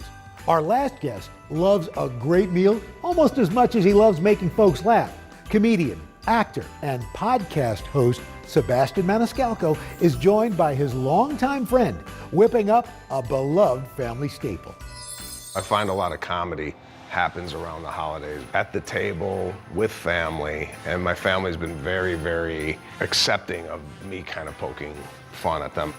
We celebrate Hanukkah and Christmas. We honor the traditions of Lana's family and my family. The kids love Hanukkah. They're lighting the candles, they're saying the prayers, and they also love Christmas with the Christmas tree. During the holidays, if you go on social media, you'll start seeing families dress alike. And I used to look at that and go, look at this. Can you believe that these people are doing this? Well, now I'm in matching pajamas with my wife and kids. Now I actually look forward to what kind of pajamas I'll be wearing Christmas morning. Sad, sad. Food really in our family has been a tradition of getting around the table, talking to one another, making each other laugh. Every Sunday we used to go visit my grandmother, and it would be part of the quote-unquote Sunday supper menu. There'd be pasta, there'd be eggplant. So over the years, I became very fond of her eggplant. Now, she had passed away, that recipe kind of passed away with her, and I came across this eggplant that Dom makes. I'll never tell him this, that it's better than maybe my grandmother's, but it's pretty damn good. We are here at my home in Los Angeles with Chef Dominic DiBartolomeo. And today, we're gonna make some eggplant. So take us through the process here. Sure. Now. So I think the first thing we're gonna do, and a lot of people make eggplant parm with the skin. For me, I like to do it without the skin. We're gonna take off the head, we're gonna take off the tail, and then from here, we're just gonna peel it. Do you reuse the skins for anything? So, because I know we got people out there going, oh my God, he's throwing throwing it out the away. thing. He could use that to... So you could use this if you were gonna make like a caponata or something like that. You absolutely could reuse it. Okay, cool. But today, we're throwing it out. Next up, guys, we're gonna take our eggplant and we're gonna slice it on the mandolin. The key here is to get it nice and thin because that's what's gonna make the great texture of the eggplant. So we have our slices of eggplant here. There's a lot of different ways to bread these. We're gonna take it from a beaten egg into the breadcrumb, and then we're gonna lay it out nicely on our platter. Okay. The breadcrumb is store-bought, right? So look, I mean. Sit down. Just answer the question. Yes, the breadcrumb is store-bought, and there's nothing wrong with store-bought seasoned breadcrumbs. My grandmother made her own breadcrumb. Yeah, so. That's why I asked. Yeah. And you know, that's the problem with this generation, right? So, Dom, I think we got enough slices to get this thing going. Let's do it.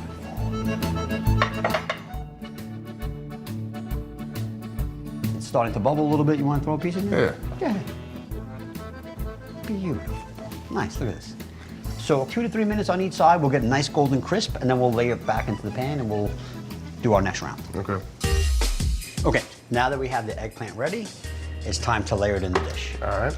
Let's start with a little bit of marinara sauce. And by the way, this is a very simple marinara sauce. The way you're saying marinara is bothering me.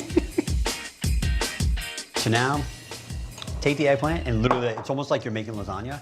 You're just gonna keep layering it so that they're touching, but they're not overlapping. So now another layer of sauce. Perfect. We're gonna take shredded mozzarella. Now grab a little bit of the Parmigiano Reggiano and just sprinkle it over just the way you did the mozzarella. And we'll just keep doing this all the way to the top. This is our last layer. You want to add a little bit more extra cheese, a little more extra mozzarella, a little more extra Reggiano. Okay, that's beautiful. So what we're gonna do is we're gonna take this, we're gonna cover it, we're gonna throw it in the oven at 350 for about 45 minutes, covered, right? And then from there, after about 45 minutes, we'll uncover it and let it crisp up until golden brown, which should be about another 15 minutes. Okay. Golden brown, bro. Look at that. Perfect. So I got my wife and my father here. They're gonna taste test this. Their palate's unbelievable. My father has no filter, so if he tells you, it's gonna be his honest opinion. So we'll take the plates. There you go. This is the eggplant. All right, guys, dig in. All right, let's do this. Wow. Delicious, bro. Very This good, is Dom. so good. Very so, good. so good. Pretty close to my mom. Eggplant tastes very, very good. I felt like over the years, Dom has become your second son. I love Dom's food. I really do. And I believe he is my second son that never had it. Well, if I could just say, Dad, thank you. Get with your family this holiday, share stories, create memories, create traditions, and do yourself a favor. Do something nice for somebody over the holidays. With all that's going on in the world, all that matters to me is family. God, jeez, is that great? No? Why am I not getting an applause? Well, there's certainly no doubt that family and friends truly makes each of our holiday meals just so incredibly special. From all of us at Today, wishing you a delicious and a very merry holiday season.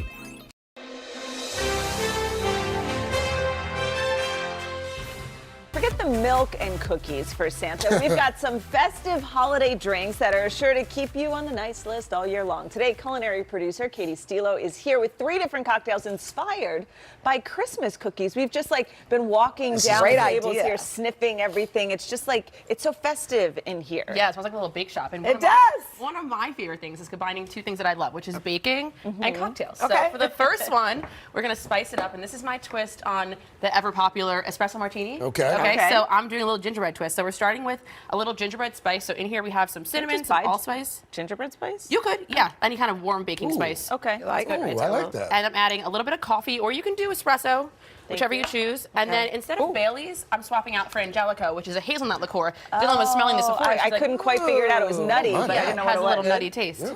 So Be I'm careful with adding that. You got a long day. I do. Yep.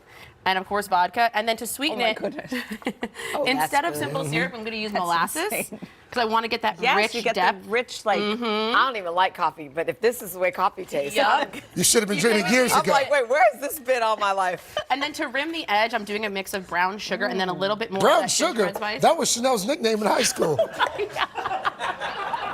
I feel like we say that joke once a week. And Craig only had 1 sip. Wait till you you just- finish with all these. Sorry, Rim. continue. This is what you get when you're on the nonsense hour. Oh, sorry. We're focused. You just rim the glass with a little bit of molasses, dip it in the sugar. Oh, that is good. And then to serve it, I baked these little gingerbread cookies. They're and before so you bake it, cute. just put a little slit in it so that you can easily pop it on the rim of the glass. That's how it's sitting there. Exactly, because otherwise it dries out and it's too tough. Katie, is this the Winter Wonderland? This is the Winter Wonderland. I saw you definitely working on this themed my yesterday. outfit around this drink because it's so delicious. I am obsessed with this one. And it's So beautiful. everyone loves a store-bought sugar cookie. They're nice and soft, right? But if you get a pack and they happen to be crumbled, Craig yesterday was like, "Why would you do that?" Right. Because it's delicious. Why wouldn't you steep anything in milk and then add Hey, it? you're gonna put that right in there? So you just drop them right in. I have some half and half, so it's a little bit of cream, a little bit of Oh, milk. that's good, and then, Katie. Yeah, It's like a milkshake. I know. So steep this for about an hour. Strain out the cookies, and then you're gonna take that infused milk once it's chilled down. Pour it over ice. You could also do this in a shaker if you don't have a blender. It's totally the same. I'm adding a little, white chocolate syrup. Goodness gracious. This So I is wanna not get low that- fat. This is not a low fat recipe. No, it's not. For the holidays. We need some party pounds in here. Will you marry me? It's very White Russian-y, but like Yes, that was my amazing. that was my inspiration because I felt like the cream in a White Russian is a little too boring. So why not amp it up with the infused milk? And you could try this in any other cookies too. Oh my Regular God. milk or? I did half and half because the texture of the cookies kind of makes the milk solidify This a is little bit. like the best and thing I've tighten ever up. tasted. It's delicious, right? I'm like, look, I keep walking down with I know. like this. And then has for to the stop. edge to make what it did you do to festive, make this so pretty? I put a little bit of just vanilla frosting because it is a sugar cookie, and then you can just roll it in whichever sprinkles you have available. So for these, I did white because I wanted to like Winter Wonderland, but you could do like colors or have fun with it, make your kids get involved. This is You could so do this non-alcoholic indulgently too. delicious. Just take out the vodka, but it'd be less fun. This is my favorite. Now, what is this? Full disclosure, I do a couple of these probably throughout the Really? month of December. Yeah, but I never at this level. This Yeah. is So this is next level. This is actually a tradition that we've started in the back. So on the day of the tree lighting, I like to make a hot toddy for some of the guys when the shift is over to enjoy it because it's very cold out there. cold, yeah. So over the years, we've kind of adapted it, but our spices are star anise. What's in there right now? This is just an apple cider. Oh, okay. So everyone has that. It's available seasonally. Just pop in some spices, so some cloves, some star anise, and some cardamom pods. And for the cardamom, you want to crush it a little bit before you pop it in because you want to get that essence to come out. Otherwise, it'll just kind of stay inside. Grab this while you talk. And then a few orange slices. And the best part about this is it comes together in the slow cooker. Yeah. So you can literally just Just turn it leave on it. and leave There we it. go. Just let it And it sit. literally makes your house smell amazing. Exactly. Or The cinnamon kitchen. too, or is The that- cinnamon sticks too. Oh my I goodness. know, right? And then the liqueur here, so this is inspired by the amaretti cookie, which everyone loves. Ooh. So I'm adding a little Oh bourbon my and then some amaretto liqueur for that almond flavor, so it's nice and warm. That's what takes it to the This next level. is- See, I just Exactly. use bourbon. This just gave me chills. It like warms me. Right? all And then you over. can It's like dip a the big warm cookies hug. in it. Katie, My favorite these little are treat. each one of them is phenomenal. Thank This you. is, I don't have a favorite. I'm like, I don't How know. long do you cook that? So you can put it on low for 4 hours, but if you're going to keep it overnight, I would take out the oranges so that they don't get a little bitter and acidic. 'cause of the peel. Yeah. Or you can do this on the stovetop too. Pop it on low. It's totally easy. You can do this get together in like 30 minutes. God, It's great. This is I don't know if I'm amazing. supposed to have cider after. That's like, what I half said. and I'm half, like, but You're good. You're fine. I'm Stomach fine. ache, The but rules it's are out the great. window on This holidays. is great, Katie. This Thank is you so fantastic. much. So festive for these recipes and more. Check it out on today.com. Cheers. And we'll be right back. Cheers.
Oh my gosh, I'm so excited right now. It's hard to contain my excitement. We're back with a special holiday edition of Today Food this morning. It is all about the cocktails, ladies and gentlemen. So listen up. If you're having people over tonight, tomorrow, or anytime during the holiday season, we brought in the best. Mixologist Tracy Franklin is here with some dazzling drink ideas for your festivities. Tracy, thank you for being here. Merry Christmas Eve. But let's say hello to your mother first. Oh, hi, Mom. Hi, Mom. Franklin. Where's she watching? She's watching in New Orleans, In New Orleans. actually. Yeah, Mom, good to see you. What did you bring us? What's this? So I have a lot of some tips and some tricks and some really fun recipes today. Yep. We're starting off with an old-fashioned bar. So old fashions are some of the most popular cocktails in bars right now, and they're incredibly simple. So all I want people to think about are the 4 ingredients you need, and then we're going to play with that. Okay. So we're going to start off with a whiskey. Today I decided to use a Scotch that's finished and aged in American oak barrels, so kind of best of both worlds. Yep. But then you're going to need a sweetener. So what we've done is we have a simple syrup that's done with white sugar, a brown sugar simple syrup, we have a honey simple syrup. So what's great with simple You'll use syrup, all of them, or you'll kind of select you just one? pick one. Yeah, Yep. we basically done create your own. What's your favorite to pair with this I love it Scotch? with a brown sugar. Okay. So we're really bringing out those toffee caramel notes. Now, what's great about simple syrup is it's simple. So don't ever buy simple syrup. It's literally equal parts your sweetener and water. Okay. So what's also wonderful is you can take that hot water and you can maybe use tea or you can use spices. So throwing cinnamon in that hot water, so then you Right. have a cinnamon spice simple syrup. And So how that's about the wonderful. garnish on this stuff? So our garnishes, we've got a little bit of orange, which is going to bring out the sweetness in your old fashioned. The lemon's going to make it a little bit bright, and then also grapefruit is going to be right in the middle of those. Is there a little bitters in here as well? And we've got bitters, of course. So bitters are your spice. They are not bitter. They are a concentrated flavor component. So we've got a black walnut, an orange, Angostura, and then you can stir that up with your cinnamon stick, Yeah, right? I knew Mr. Melvin was going to get on that. Yes, please. The and also, old-fashioned bar. don't skimp on your cherries. You want to have really tasty cherries. So these are Luxardo cherries, and they're delicious. What do you think? Wow, delicious. Great. Let's Okay, move on. cheers. Cheers. All right. Wow, that's good. That is good.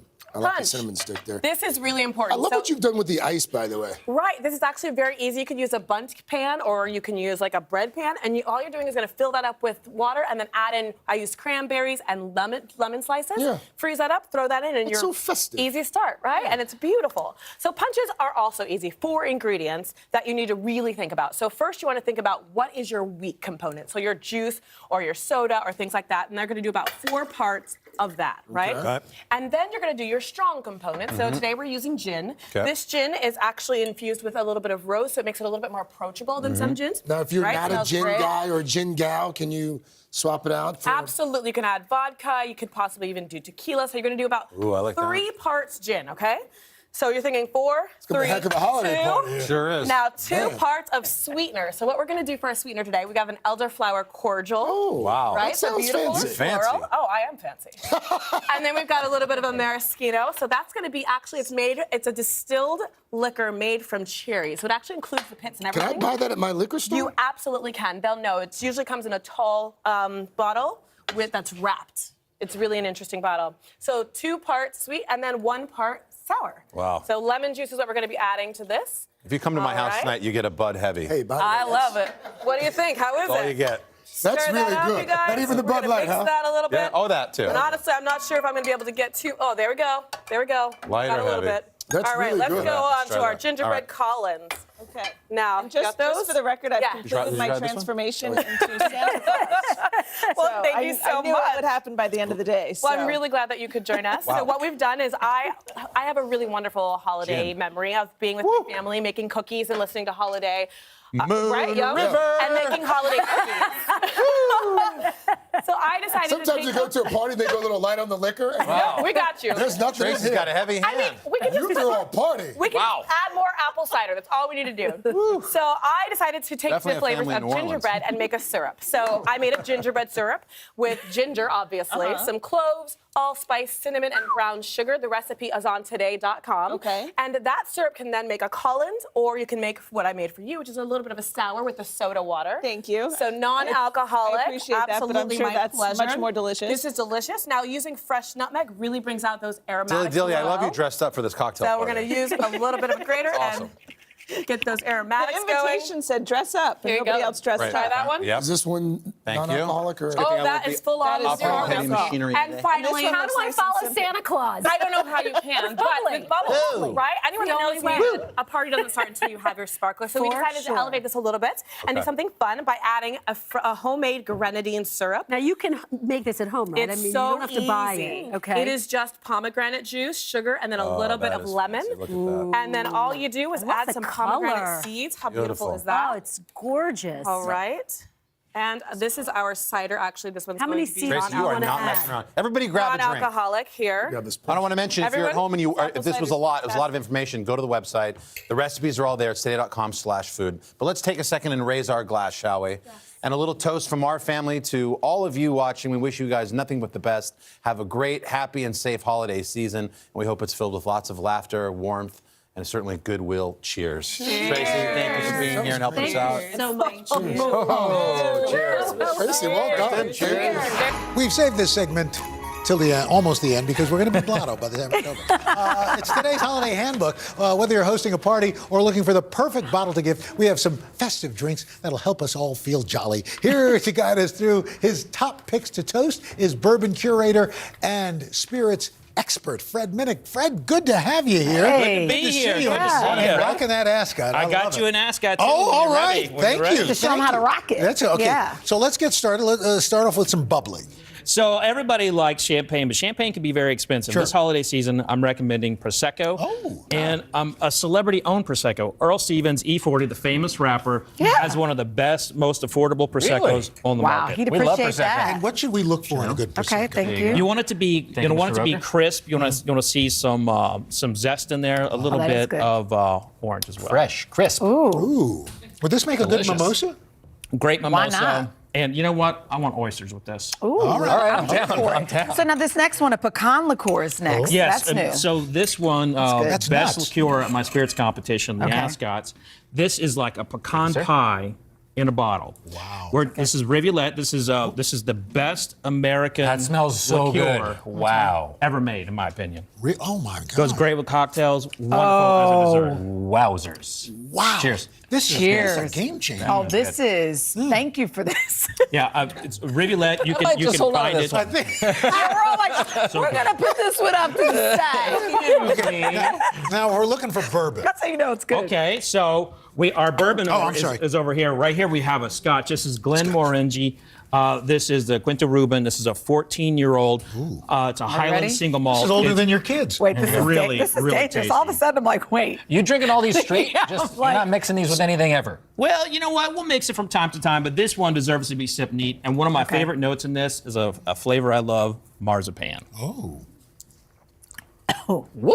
I got a lot of shoots to do later today. I'm like, wow, people, these are great Ooh, choices. don't forget to wind up the cat and Oh put out my the gosh. clock. All right, how about this one? So now bourbon is very difficult to buy right now, the higher end ones. Really? But you can Why find is that? the demand is so crazy. You have long lines getting them. This is Four Roses Small Batch Select. One of the best products on the market. It was in my top 10 a couple years ago scared. for best bourbon. Okay. And you're looking at only $40 for this, 40, I am 50 bucks. toasted already. I'm only 4'11". Forget about the toast. We're toasted. Woo! I can't. All right, nice. I guess I'll get this nice out of the little way. wine. I still have this one, by the way. I'm not letting go of this. Not letting go of the Rivulet. What's Ooh, next? white wine. So here we have a Chardonnay. This Now, is a Sonoma here we go. Contraire Chardonnay. Really rich, buttery. Going to go great with seafood. I personally love it with the crispy duck. Oh, that's good. I mean, oysters, crispy duck. You're just giving us life today. All right, two more. Oh, that's nice. Isn't that good? All right, what about this one? The good thing is we're not mixing liquor. Right. What if you put them all together? Then it's called a Long Island iced tea. Okay, yes, tell us about this one. So now we go to the Fortaleza Tequila Reposado. This is the Tequila Geeks tequila. This Oh is my what the gosh. bartenders love. This is what we're sipping at home. Goes great with makes a great Paloma margarita. Or a shot. Wine. Or a my shot. God. Or a Lime shots, sugar. guys? What time is it? Try it. I think it's about time. My But, little- you know what, Fred? You know, we're joking about this, but you know, as long as it's straight and without any of the totally. It's sugary not- things, you're not gonna Go blow nuts. your diet or anything. Yeah. Oh, absolutely not. In fact, In moderation, this could be part of a healthy lifestyle. In moderation. In is moderation. key. In moderation. All right, so you saved this one for last. So this is Pilsner. This is what we should be having and what we're watching football games Thank with you. some chicken wings. Now, what's this called? This is Pilsner or Quell. This is the original Pilsner. It's been around since the 1800s. It's going to be spicy. It's delicious. From oysters to chicken wings. You prefer this on draft or out of the bottle? I always prefer draft. Little head on there and right off the tap. And I want to sing your praises just for a bit. You know, Craig is Mr. Bourbon Man, and he always talks about how you are like the man in the industry. So we That's just very want kind. you to know we know who you are. I So appreciate you guys that. are getting good advice Really this morning. appreciate it. Yeah. Thanks Cheers. very much. Cheers. Cheers. Cheers.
We have some concoctions that are certain to wow any of your guests. Yeah, here to show us how is Garby Alexander, author of the cocktail comic book Brunch God. It's a great name right there. Yeah. Good morning, Garby. Good to have you with us. Good morning. Amazing to be here, and I'm ready to elevate and raise the bar with my holiday cocktails. Okay, let's That is elevate. quite Let the me introduction, push my this goodness. in front of me. Okay. Let's kick things off with something you call Grape Valley. Grapes are the star, I would guess, but what else makes this cocktail stand out? Exactly. So what makes this cocktail really amazing for your holiday season is it's elegant enough for dinner, yet it's subtle and refreshing enough to enjoy during brunch. So what we'll do is we'll start by muddling white grapes in elderflower. We'll start there. Add gin and lime juice. Oh, man. We'll muddle that together. And I've once you're never done heard of this. This muddling- is good. This is a completely original cocktail. This is a play on a martini. We'll add sweet white vermouth, and we'll give it a shake. It should come out looking like this if you're doing it as per my directions. Let me tell you, this is refreshing, crisp, earthy, and subtly sweet. You know what? Subtly. This might be my new favorite thing. Oh, wow. This is delightful. I also love the grape. Of course. All right, Grape so Valley. next up, this is dangerous. Next up, we have a winter lemonade, and you say this is your favorite way to drink, right? Leftover wine. How do you do that? Exactly. The winter lemonade is a perfect way to get rid of all of the wine left over from your holiday parties. Okay. And what we're doing is we're simply going to add a homemade ginger syrup to any leftover white wine. Okay. And you need a citrus component. And for the citrus component, I'm using fresh squeezed lemon juice. So we'll do lemon juice, Sauvignon Blanc, and ginger syrup.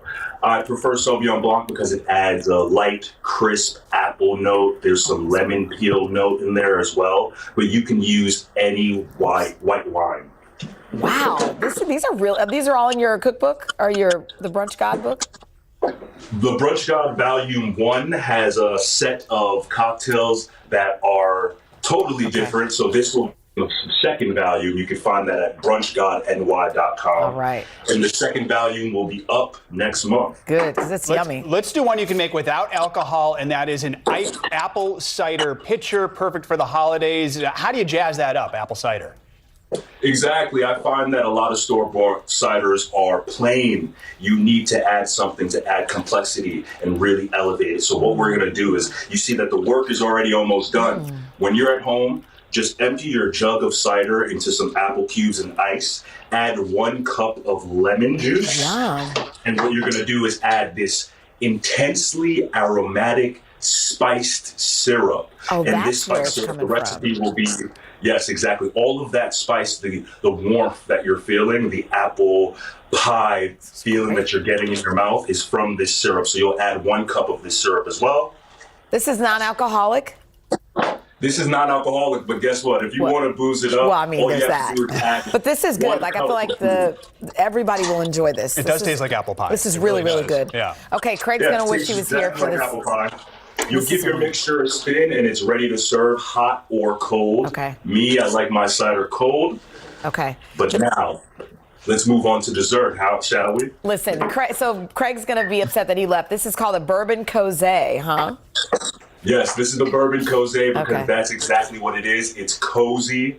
It's for your sweet tooth, and it's the perfect way to end your party or your dining. Okay. And what we'll do is we'll put our stirring glass right in the forefront. We'll add chocolate liqueur, bourbon, salted caramel sauce, homemade, and a dash of smoked cinnamon bitters. Ooh. And what we do, yes, exactly. This one packs a punch. I'm not, just because it's dessert doesn't mean it can't leave you walking home. I'm like, you So do what we'll do is we'll give our mixture a spin. Yum. We'll empty that out into a tall glass. Oh, that is And good. what really gets it for me is this orange peel garnish with cinnamon It's so sticks. pretty. This is absolutely my favorite one right now. This is Ooh, great. This one is a party.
This morning on Today Food, we're getting festive. We are getting festive with Mary McCartney. That's right. She's an incredibly talented chef, cookbook author, photographer. Yes. We don't have time to list all of her accolades. Who also happens to be Sir Paul McCartney's daughter, who is one of her guests on the new show on Discovery Plus, which is called Mary McCartney Serves It Up. Okay, by the way, you're so adorable because in the commercial break, your dad was FaceTiming you to Oh, tell really? her how well she was doing in the What was he teas. bothering What you did he for? think? What did he think? He was giving me moral support, and Yeah. so far he approves. So let's Oh, not that's mess nice. it up. We promise we will. Okay, Carson and I love to start with a cocktail. Yes, we do. Yes. Okay.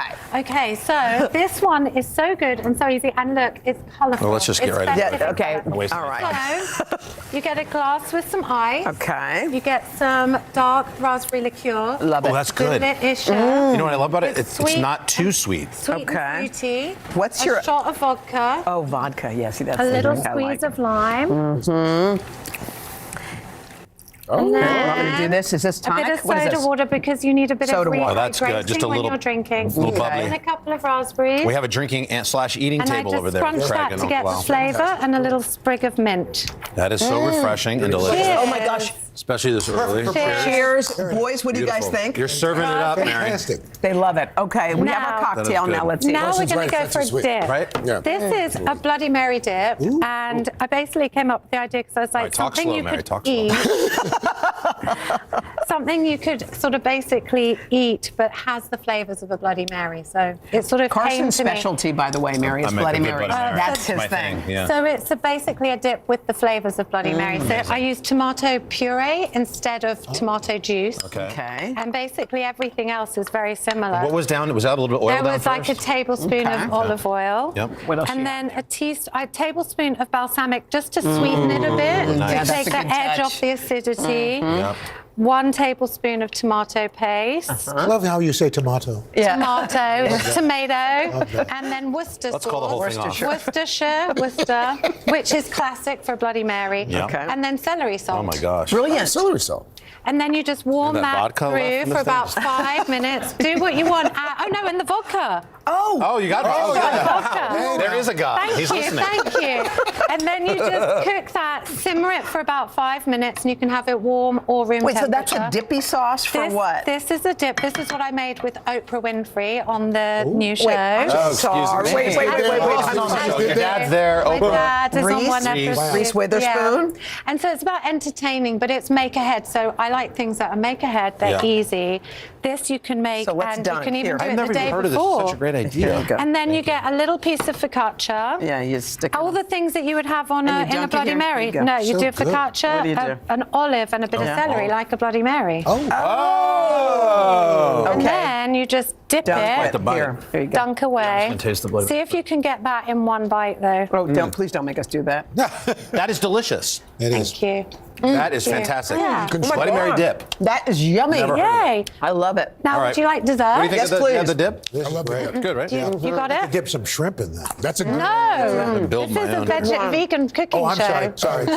So I'm all about giving solutions to, entertaining, meat-free entertaining, because as a family we promote meat-free Monday as well. So people are always asking for suggestions and ideas. So that's why I've done the show with Discovery Plus. All your And dishes are vegetarian? all of them are vegetarian, and this is Discovery Plus' first vegetarian cooking show. So I'm look at super you. proud. Look at Mary. Making my parents proud. So in here is melted chocolate and coconut oil, 2 tablespoons coconut oil. Literally just do some 2 ounces of toasted hazelnuts, because I love chocolate and hazelnuts. God, And then Nutella. bashed salted pretzels. For Brilliant. crunch. Mix it. Mix it. And put it onto Look what's happening. this. Literally, it's this easy. Push it around, really, so it's nice and thin, so it's crunchy and thin. Literally, all you have to do now is I've got chopped pistachios. This is called jeweled chocolate bark because now the colour for the festive season. We've got the green. And we've got red freeze-dried strawberries. Brilliant. Oh my gosh, I thought it was candy You were liking the canes. vodka section more. Of course he does. I love He that. blacked out during I love all of this, He's Mary. These would glazing make great over. You serve it You're up. more into the We enjoy chocolate. it. You're into the Come chocolate. on, we have about 15 seconds. We got to try it. Come, There we Carson, go. Give it a go. So Break wait, what it do you up. do with it? And put in the Put fridge? the pretzels, chill it, and then just break it up and eat it. How long Get does it it on the stay in the plate. fridge? How long? Just until it goes hard, so half an hour. Mary, Wonderful, Mary. you rocked Cheers. it. You Delicious. Did, you Thank did your you. dad Congrats on the proud show. again, I'm sure. You can get these recipes, head to today.com/food, and you can stream. Yum. Mary McCartney serves it up. That is, of course, on Discovery Plus.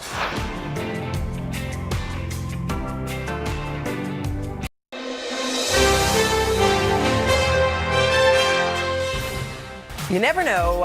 You never show up to somebody's house empty-handed. So if you're invited to a holiday party, you must bring something with you. How about dessert? Wait, how did that feel sane coming out of your mouth? Felt good. Do you think that's I'm true? going to learn from this segment. Okay, good. Jocelyn Delk Adams is the founder of Grand Baby Cakes and author of the upcoming book, Everyday Grand. Jocelyn, you make the most beautiful food. And it's usually easy, too, if you pay attention. This Am I isn't right? bad at all. You sure? I sure? feel Because we're really not good great about with this. baking. No, Okay. you got this. Okay. You got this. Okay. Believe, let's do it. So we start with Dry. Dry Okay. ingredients. We're just gonna plop it all together. So since we are making gingerbread, we need all the spices. Like you Tell get us that what's nice in whip. here. Oh my Ooh, gosh. that cinnamon- We've got, of course, ginger. We've got some cinnamon. Yummy. We've got some cloves. We've got some allspice, and then we've got some baking soda. So if you just give that a little mix real quick, get that together, and then we're gonna start on already doing great. Don't worry about that. Already doing great here. So then we've got some butter that's room temperature. We're gonna get that going, and we've got 2 sugars. We've got some granulated sugar. If you would just add that in, yeah, just pour it in. And then you know this process. We're gonna cream this, get this all together, and then we're going to get some packed sugar in here. Brown sugar, we wanna pack it down. How come? Yeah, so we wanna make sure that we get it all the way in there because in terms of like how much it weighs, that's what you need for this cake. So you're gonna pack it in there and you just throw it in there. Oh, it's about weight. Remember somebody said to use a weight. Yeah, it makes for scale. accurate, exactly. If you like weigh things, and you're doing great already. You got it in. Right, next time we'll use a spatula, it's all good. And then we're gonna add some molasses too, because that's gonna really amp up Molasses. this. Yes, So not this syrup, gingerbread. molasses. And actually, like the funny thing about it is if you take like granulated sugar and molasses, you actually make brown sugar. Oh, interesting. Did you know that? Yeah, No. you can use that as a nice Should substitute. I pour this in? Yeah, Is so that actually we're gonna add in our eggs next. Okay. So these are all room temperature too. You're gonna add them plop in one at a time. Plop one. Look at you. You have But so much why- baking knowledge. But why do Hold you? on, I'm come just on. watching you, girl. Well, you want to make sure that it gets into the It gets all batter. mixed in. Yeah, because then sometimes you're gonna be like, oh, that didn't even get in Now, there. can I ask you Yeah. a crazy question? Because I don't have one of these. Yeah. If you don't have one of these, You got a hand mixer? yeah. Totally. Did I make whipped cream with? Yes. Okay, can I pour this in? Yeah, you can pour that in. Look, what that is goes this, heavy? in. Oh, actually, this is buttermilk. Oh, I love So don't you buttermilk. love buttermilk? It's gonna make Now that should I cake go? light. And yeah, just start Wait, adding what about in. this? You forgot this one. Oh yeah, add What is some that? vanilla in. Add some vanilla in. We're just gonna just start adding free-for-all batter here Yep, at this good. point. Nice job. This is what happens. This is the magic Nice. of TV. You Okay. start adding in Okay. ingredients, And then you what? get this beautiful batter. Look at that. This is what you want it to look like. Peanut butter. Once you take your time, it almost does look Yeah. like peanut butter. Looks like the texture. So you grease and flour your pan. Yes, grease and flour. Wow, This is what we Hoda, want to you do. really are a baker. I know. You keep saying that you don't, I but you do a studied. great job. Okay, so so you we want to make sure this does not stick. You want something like that, right? You don't want like people. Oh, there we go. Sorry, I was yeah. gonna Just turn it off. That is the magic of baking with So you Jenna. put Thank all you. that in. Yeah, we're gonna get all this in, and then once it bakes up, you're Look gonna at get this. this It's beautiful beautiful. Look at that. turnout. Look And- at Oh, this, I'm sorry, babe. gorgeous. Absolutely. Then do you scoop? What's yes. going on Okay. here? So here we're gonna mix that together You really got well. it. Is that like a caramel sauce? So actually, this is a maple glaze. So it starts with powdered sugar, Okay. and then we add in some maple Oh, syrup. look at You're like, that. look at that, yes. And then we add in some milk, and then we're gonna get it to that consistency. Is that regular milk or condensed? It's just regular milk. And So so, then- it looks thick, but you want it to be thick because if it's not thick enough, if it looks like it's too thin, it's gonna just. It won't. Yeah, freeze you're not or gonna whatever it's get called. that, right? It's not gonna how did freeze, you- right? I mean, How you did know what I that- meant. Yeah, it's solidified. exactly. So you want it to sort of like fall off the sides and just Beautiful. kind of let gravity take over, and then you get something. Really pretty, Hoda. Okay. Yeah, what? really, really gorgeous. It's almost like I'm art very class at busy. this point. Like we're just going. Okay, and for what's this it. other thing you made right Yeah. now? Oh, and so this Cheesecake. is an eggnog cheesecake, Okay. or actually a maple cheesecake. I'm all thinking eggnog right now, and it is fantastic. What do you guys think? Oh my God, it's all yummy. It's also good. You're really so festive. talented. Thank you. And you can get this recipe at today.com/food. It is Superfood Friday, and we are ending the week on a sweet note. Today, nutritionist Joy Bauer has 2 holiday desserts that can go beyond the classic Christmas cookie. Starting with what I'm calling a mashup of a New York style cheesecake and a holiday spiced eggnog. And I'm calling it an eggnog cheesecake dip. And it's so incredibly simple and rich and indulgent. And it's also a great way to satisfy cravings without excessive calories and sugar and saturated fat. All right, so what's the base? So this is light cream cheese, and it's really important that it's very soft. So I set it out on the counter for about an hour. Then I put it in the microwave for about 20 seconds. And here I'm adding in some light sour cream. Then we have a little bit of brown sugar. And if you were to stir all of these things together with a little bit of cinnamon, you would basically get just a cheesecake dip. But we're going to bring it over the top and make it eggnoggy. So I have my cinnamon. I have a little bit of nutmeg, and then just a pinch of cloves, ground cloves. So let me put this over to the side. And of course, a little bit of vanilla extract. Sure. So just a quarter of a teaspoon. You stir this up, and because the cream cheese is super soft, you should get a nice silky consistency. Creamy. Right. Yeah, creamy dip. It's so nice creamy. So We're hungry. We started eating it. It's delish. So the one last thing that I do, I take a little bit of crushed graham cracker and I put it right over the top with a dash of cinnamon for some color, and I serve it with lots of antioxidant-rich fruit. So I have apples and pears, So you dip all kinds of strawberries. stuff in it. In there. That's so good. Very nice. By the way, including graham crackers. This is really good. With graham So it's like crackers. you get the graham cracker crust of the cheesecake. Very nice. Really good. Exactly. You've got the next one's my Exactly. favorites, dates. I love dates. Me too. Let me tell you, this has quickly become my absolute new favorite snack. And in fact, last night, Ian said to me, Joy, as I was prepping them, are you going to save any for the morning? Nice. They're really good. So I'm calling these chocolate peanut butter covered dates, but really they taste exactly like mini Snickers bars. They do. So if you like Snickers, don't they? Oh They're my amazing. gosh. And 4 ingredients. So I'm starting with dates, and you can either buy pitted dates or you These are can good. buy These are dates with really the pit good. in. I'm so glad you love Wait, them. this I just tastes can't just get like enough a of them. Snickers. Doesn't it? It's a mini Snickers bar. How do you So get the here peanut you butter see in the middle there, though? That's a real Well, trick. hold on. So here's what we do. Yeah, so I put a little bit of peanut butter in the inside of each of them, and that's going to give it a nice creamy consistency. Then you pop in 2 salted roasted peanuts. You cover it up, and now you know what we're doing. We are smothering it with a drizzle of melty dark chocolate, just like this. So antioxidants And- there. Antioxidants, great. and now I'm going to add a dusting of the crushed peanuts right over here. Now, all you need to do is you put this in the fridge for about 20 minutes because you want to firm that chocolate. Let me grab a, Like a and candy one bar. last thing. And Joy, could you I'm gonna substitute like almonds or something if you have a peanut that's allergy? good. So that's a great question. If you have nut allergies in the house, you can substitute cashews and cashew butter or almonds and almond butter. There's all sorts of ways. Look at the inside of this. Can you see So that? good. That looks so. I might even freeze these. Isn't Make a that bunch of them, great? freeze them, and use them later. Tastes They're like a candy delicious bar. frozen. And really the good. last thing I'm just going to tell you, which is really fun, Okay. if you wanted, instead of the peanuts on top, Yeah. you could put, let me put this down over here. You could put crushed candy cane. And so Oh. it just sort of like dresses it up and it makes it a little bit more holiday festive. Or you could do a snow decor and you can sprinkle some shredded coconut over the top. But the cool thing is those dates, they really do taste like caramel. I can't believe And they it. have That's really antioxidants great. and fiber. You're basically eating a healthy Snickers bar. It's- I'm maybe so drizzle happy it you with a guys little love it as bourbon. I much gotta as tell me. you, I would actually Pecan, prefer this one. liqueur. I'm not even kidding. This is really good.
Don't you think it sounds like a great idea to fill your house with the sweet, smell of fresh baked cinnamon buns on Christmas morning. By the way, it smells like that right here, right now. It would be amazing. We just have just the person to help make that happen. We met Joanne Kennedy Brown recently when Donna went down to surprise her at her New Jersey bakery. It's called the Gingerbread Peach. It happened in October, and it was an honor for us, and she's someone who was honored by her community for giving back. Yeah, okay, so her baked goods looked so delicious. Hoda and I thought, okay, we need Joanne. Yes, we wanted you there. We wanted you here with learn us. how to make these famous cinnamon rolls, and you say that anybody can do this. So easy. Anyone can do this. How has this whole experience been for you? It's been crazy. It's been crazy. It's been such a beautiful, wonderful surprise. And I think that it really meant a lot for the community. And I mean, the grants. Like, it was By the way, amazing. you're adored and loved for everything you do. But will you show us how to make these? Yes, I will. Okay. So we start with wet? No. Okay. Fry. So far, we're off to a good start. Off to a great start. So we're not great at baking. What we're going to do is we're going to make brioche, which most people are afraid of, but they make amazing cinnamon buns, and it's incredibly easy. Okay. What we're starting off with is we've got some eggs with some vanilla extract. We've got our flour, our sugar, our salts in the bowl, and then we have our yeast here. Yeast. So that was what was confusing me. It looked both wet and dry. Yes. So here our yeast is bloomed and it's developed and ready to go. So for all the bakers at home, everybody knows what the yeast package you get in the supermarket. That's active dry yeast. This recipe calls for instant. They are interchangeable, so don't stress. One to one. Use either one. Okay. And also, if you're old school, you may have cake yeast in your home. And once again, 1-to-1 interchangeable. Okay, recipe. great. So tell me what. So what we got here is, so we're gonna have our yeast in our bowl. We're gonna add our eggs and our vanilla. Fantastic. Okay. And we're just gonna give that a little bit of a turn. So you'll notice we have our hook attachment on because we're working. Excellent. Okay. Good job. Fantastic. That's perfect. That brings it together. Then we're gonna add in all of our dry ingredients right into the bowl. Okay, so we're adding all that, pretend and then it's all do we done. add all this too? It all goes in? All this too? So no, this is gonna wait. So brioche is a two-step process. What we're gonna do is you're gonna mix this till it gets nice and silky. Let's keep moving on. And it over comes here. together, and then we're gonna introduce the butter after. Okay. So this is what you got. This is what you got. Okay. So what you're gonna do is you're gonna have a little bit of flour on your countertop, and you wanna roll this out to an 18-by-14 approximately. So I'm just gonna bring this over a little bit with my rolling pin. And then this is the fun part. So if there's kids at home, get them involved. It's so fun. You take your butter, and we're just gonna slather it all over.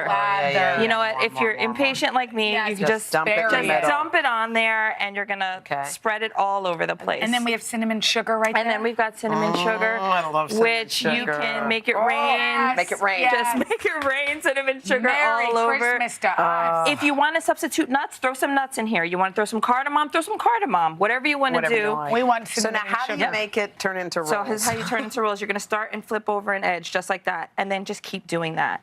And you're gonna pinch all the way across. Pinch. And because it's brioche, it's gonna hold its shape. You see? Yeah, it really does. It's just gonna stay. Now you want help? Yeah. So yes, we're gonna give them. Want to get in there, Hoda? Roll it. I'm watching your. She's like, I'm gonna watch. I'm Am watching. I going too fast? No, you're doing great.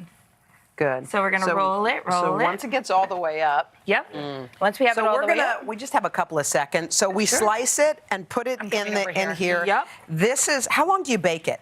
So this is gonna bake, so it's gonna rise for about an hour and a half. You want it to double in volume. Okay. And then usually you're just gonna kind of scoop your icing on. Look. Right? And then just so good. Yeah, and Love just it. give that a little bit of a I'm spread. so sorry. I've been wanting to do this. That's okay. Treat yourself. What's right here? Oh. Joanne, how? Hold on. I wish I knew. Oh. But you just spread on your icing. It's Christmas. Make this. Like Christmas. No. By the way, we're so happy. If anything's chemical, it's eating those. It really is. Joanne, you're the best. For this recipe, y'all make it tomorrow. Go to today.com/food. Christina Tosi is here to show us how to put a fun twist on some traditional holiday desserts. Christine is one of my favorites. I'm the founder of the popular bakery Milk Bar that everybody loves. Christina, what are you showing us? Oh my gosh, Ina, stop it. You're the best. It's an honor to be here with you. Okay, so much fun. We make all these different fun layer cakes at Milk Bar, and one of my favorite things that we do at our Milk Bar bakeries, our flagships in New York and LA, is we do something called Build a Cake. And so I thought today, here's your friend, that we would make the Ina Garden Holiday Special. Oh, and you're making an Ina cake? Yes, right? Like, why not? And now, Christina has sent you a layer cake before. She did, and it was amazing. Okay. It was outrageous. So I know you love vanilla. Vanilla is vanilla. like your flavor story. And I think when you're making desserts, you have to bake for the person that you're baking for. You don't just bake what you want. You have to really speak to someone's soul. And that's when you're it's baking. a real gift. That's Yeah, it. that's it. So Okay. we're starting with vanilla cake, Yeah. a nice vanilla sponge cake. And then one of my favorite pro tips when making a layer cake is to soak the cake You first. taught me that, and I always do it now. It's incredible. I was making a Boston cream pie, and Christina told me that if you do an orange soak with it, and we did orange and a little Grand Marnier, it tasted so much better. It keeps it moist. It gives it lots of flavor. How do you know and how it's much so easy. to soak it? Well, so there is such thing as too much or too little. One, cake soak will bring a cake back to life if you've overbaked it maybe a little bit too much. If We you've never do that, underbaked, right? Never. Underbake it, a little less soak, but I like to say when you see a little bit of that milk come out the bottom, that's when you know you're really at max. That's interesting. You do a milk soak. So That's great. this is a milk soak, but this is a vanilla mint milk soak. Because I wanted to, I knew it's I your smelled something holiday good. special, Yes. right? So taking vanilla flavors, building off of it, you can flavor your cake soak with anything. Orange, Grand Marnier. This is a little vanilla extract, a little mint soak. Wow. And then I like to play with, flavors and texture. So our first layer is... No, I need to tell everybody, I'm sure there's nobody that doesn't know Milk Bar, but the cakes are layered and you can see the edge. yes. Which is really important. It's an invitation in, It is. right? It really is. Instead of seeing a cake that's all covered with chocolate, you can see all the layers. It makes it that much more appealing and Doesn't it? enticing. It really yes, does. and irresistible. You too. I can't with you. Is this frosting? This is a Buttercream? liquid cheesecake. So it's basically cheesecake that's a little bit underbaked We wouldn't purposefully want to be that. spreadable. Oh my God. No, I'll skip that one. Then some pretzel crumbs. So a little salty, a little salt really brings out the sweet, right? We just Get need in one. there. You know I like these. Okay. All of your desserts really have sort of old-fashioned precedents. There are things that you remember, like cereal milk. Yes. I love the idea of cereal milk. It's the cereal that's left in the bottom of the it's bowl so good. after you've eaten the cornflakes. I What's this next layer? So this next layer is a mint chip layer. Okay. So really playing with vanilla notes, a little salty sweet note, and then a mint chip because it is the holidays and mint. But is it a for me- frosting, like a buttercream? Yeah, in there? it's Okay. a frosting, exactly. It's butter based. We take some chocolate shards and fold it into the frosting. I do this layer once again to build this cake up to create this masterpiece over here. Oh, so this is what it looks like when it's built up. This is what it looks like when it's built up. We take the cake ring off. I love that. You see So you all can see the all the layers, layers. and then you can decorate it however you want. I'm a really big flavor story person, so the Ina Garden Holiday Special flavor story is mint and vanilla with a little That salty works for me. sweet moments. Mint is the flavor story at Milk Bar right now. We have this incredible chocolate mint chip cake and chocolate mint chip truffles that are like based off of mintiness, but like that ice cream that you can't stop eating. late at night. Exactly. Peppermint bark snaps, and then sugar cookies, which you can get in the aisles of the grocery store. But this is like our season you to can just eat bake. the pretzels Or just eat the plain, right? pretzels, I know. I with mean, little that's it, chocolate my and- You friends. decorate them. Oh, how fabulous. So yeah, then we decorate the top of the cake, Yeah. depending on what the flavor story is. You can always That's take fun. a little bit of those peppermint bits to bring are you some red and decorating? white I'll in. I think we need to And decorate. Savannah's like, give me another pretzel. I know. Please. I'll I take keep some eating- I know. I'm pretzel just crumbs. eating the. And we'll But put this is pretzels also in the such middle. a fun way to engage people in the kitchen. Yeah. It's actually great, isn't it? You have everything lined The up. kids It's could so help fun. out. I mean, too. when people come over to your house, are they like, Ina, how can I help in the kitchen? This is the task you put them on. It's fabulous. You get your cake from Milk Bar, you say, get in there, start decorating. I love it. Christina Tosi from Milk Bar, thank you so much.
we are back with Today Food, and we're joined this morning by Chef Brian Lewis, whose restaurant, The Cottage, has been getting rave reviews. Full disclosure, it's one of my favorite restaurants in town. My wife and Lindsay and I, we love this place. He's here with a fun and delicious dessert that the whole family can get involved in. And this is a special one because this one belonged to your mom, right? It sure does.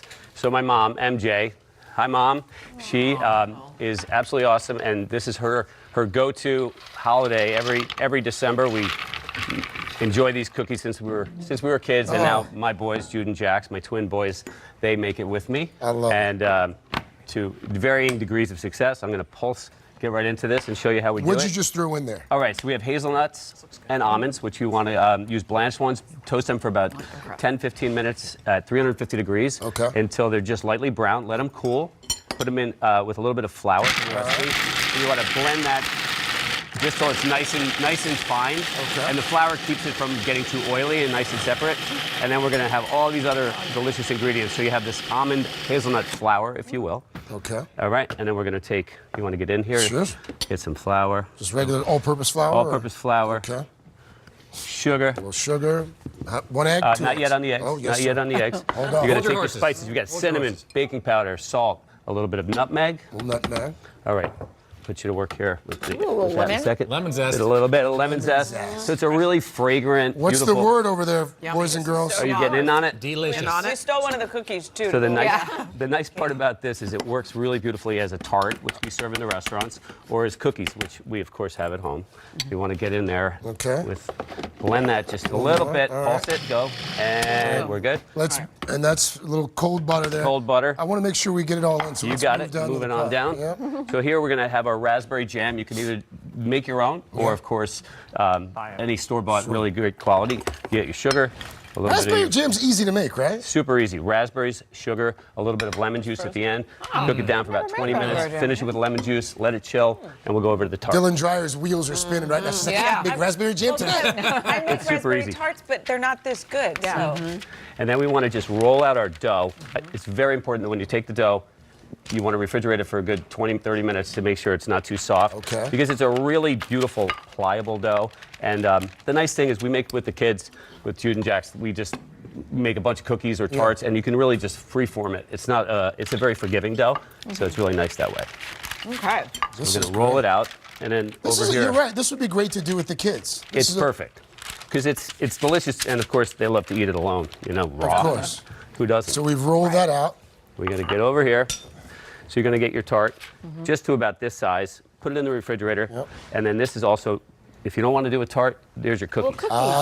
Same there. base. And we do little, you want to cut them out like little circles like that, and then you can take little hearts. And the They're almost too pretty to eat. I was going to say. Very pretty. Almost too pretty. My boys like to make little, they're football fanatics, so they like to take little footballs too. Brian, thank you so much.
We just made the Christmas dinner. Now it's time for dessert. Please welcome our sweet all-star team of Adam Richmond, Jeffrey Zakarian, and Jocelyn Delk Adams. We're making It's time for desserts. Adam, are you starting us off with desserts? I am indeed, and it's very fitting that the lovely Jocelyn is here because she inspired this recipe with our Thanksgiving segment. So this is partially inspired by something she mentioned, that if you make brownies or even gingerbread cookies and they fall apart, you can repurpose them. So you can get a store-bought brownie or blondie mix, add the components that make gingerbread, add cinnamon, add nutmeg, add ginger to the brownies. You can put the broken brownies, if they come out a little bit messed up, into a trifle vanilla pudding mix, but you make it with eggnog. So as a Jew, these are the flavors I look to.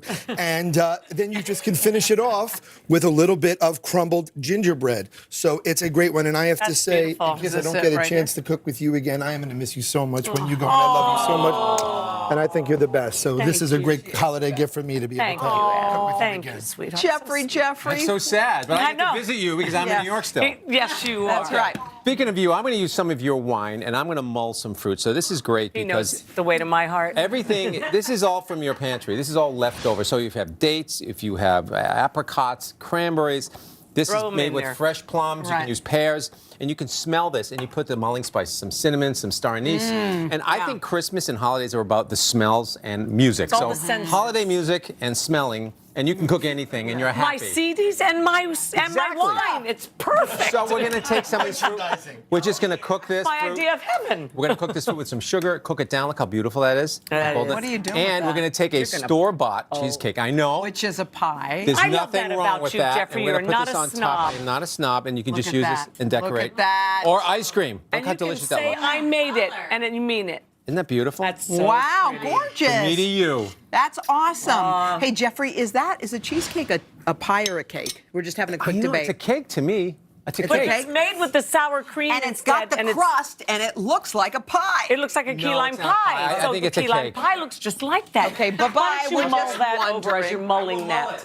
You will mull it. Jocelyn, what you got, honey? We're making chocolate bowls. Okay, so this is so fun to get the kids involved because I feel like around Christmas you need to get them in the kitchen and make those family memories. So all you have to do here is we're gonna take these water balloons. In fact, I would really love to see if Adam and Jeffrey could like blow these up. Let's see what you do. Okay, Let's see good what you luck. do here. Good Come luck. on now. Good luck. Come on, let's see. Come on, Come on, let's see what you're doing. So this is going to be good. Okay, let's. All right. Okay. Yeah. Okay, that's pretty now good. we're gonna glare off the So cigars. once you have them blown up, you're gonna stick this right. You're gonna stick this right in some melted chocolate. But it Oh can't my be gosh. too warm, right? Yeah, no. You just want it to kind of just set up, and you're gonna put this right into your refrigerator for about 10 minutes. And Kind then of what go around the corners of it, Banana one. and then we're gonna have a little fun. We're gonna pop What's these. going to happen, Cash? Oh my gosh! See, you're so good at this already. Do you see how easy this is? I like we're to gonna do pop this. Ooh. You want to do the honors? Yeah. Okay. Ready, Hoda? Okay. Here you go. Okay. Hold on. You want to do pop the it? purple one, I'll do okay. blue one. Okay. 1, 2, 3. Oh! That was just going viral. That was like, I know, because it's like, go viral right It's like jumping into a I didn't I expect know. it. And then it comes Why doesn't right it out. pop? What's And then going on yours with is this like, I know your balloon? balloon just did not want to play along. So, but this one is really nice. Thank you. You're welcome. It's my pleasure. By the way, that's a little bowl you just created. I know, I made a bowl. And you just put candy. You For can put these anything in there. recipes, go to today.com/food.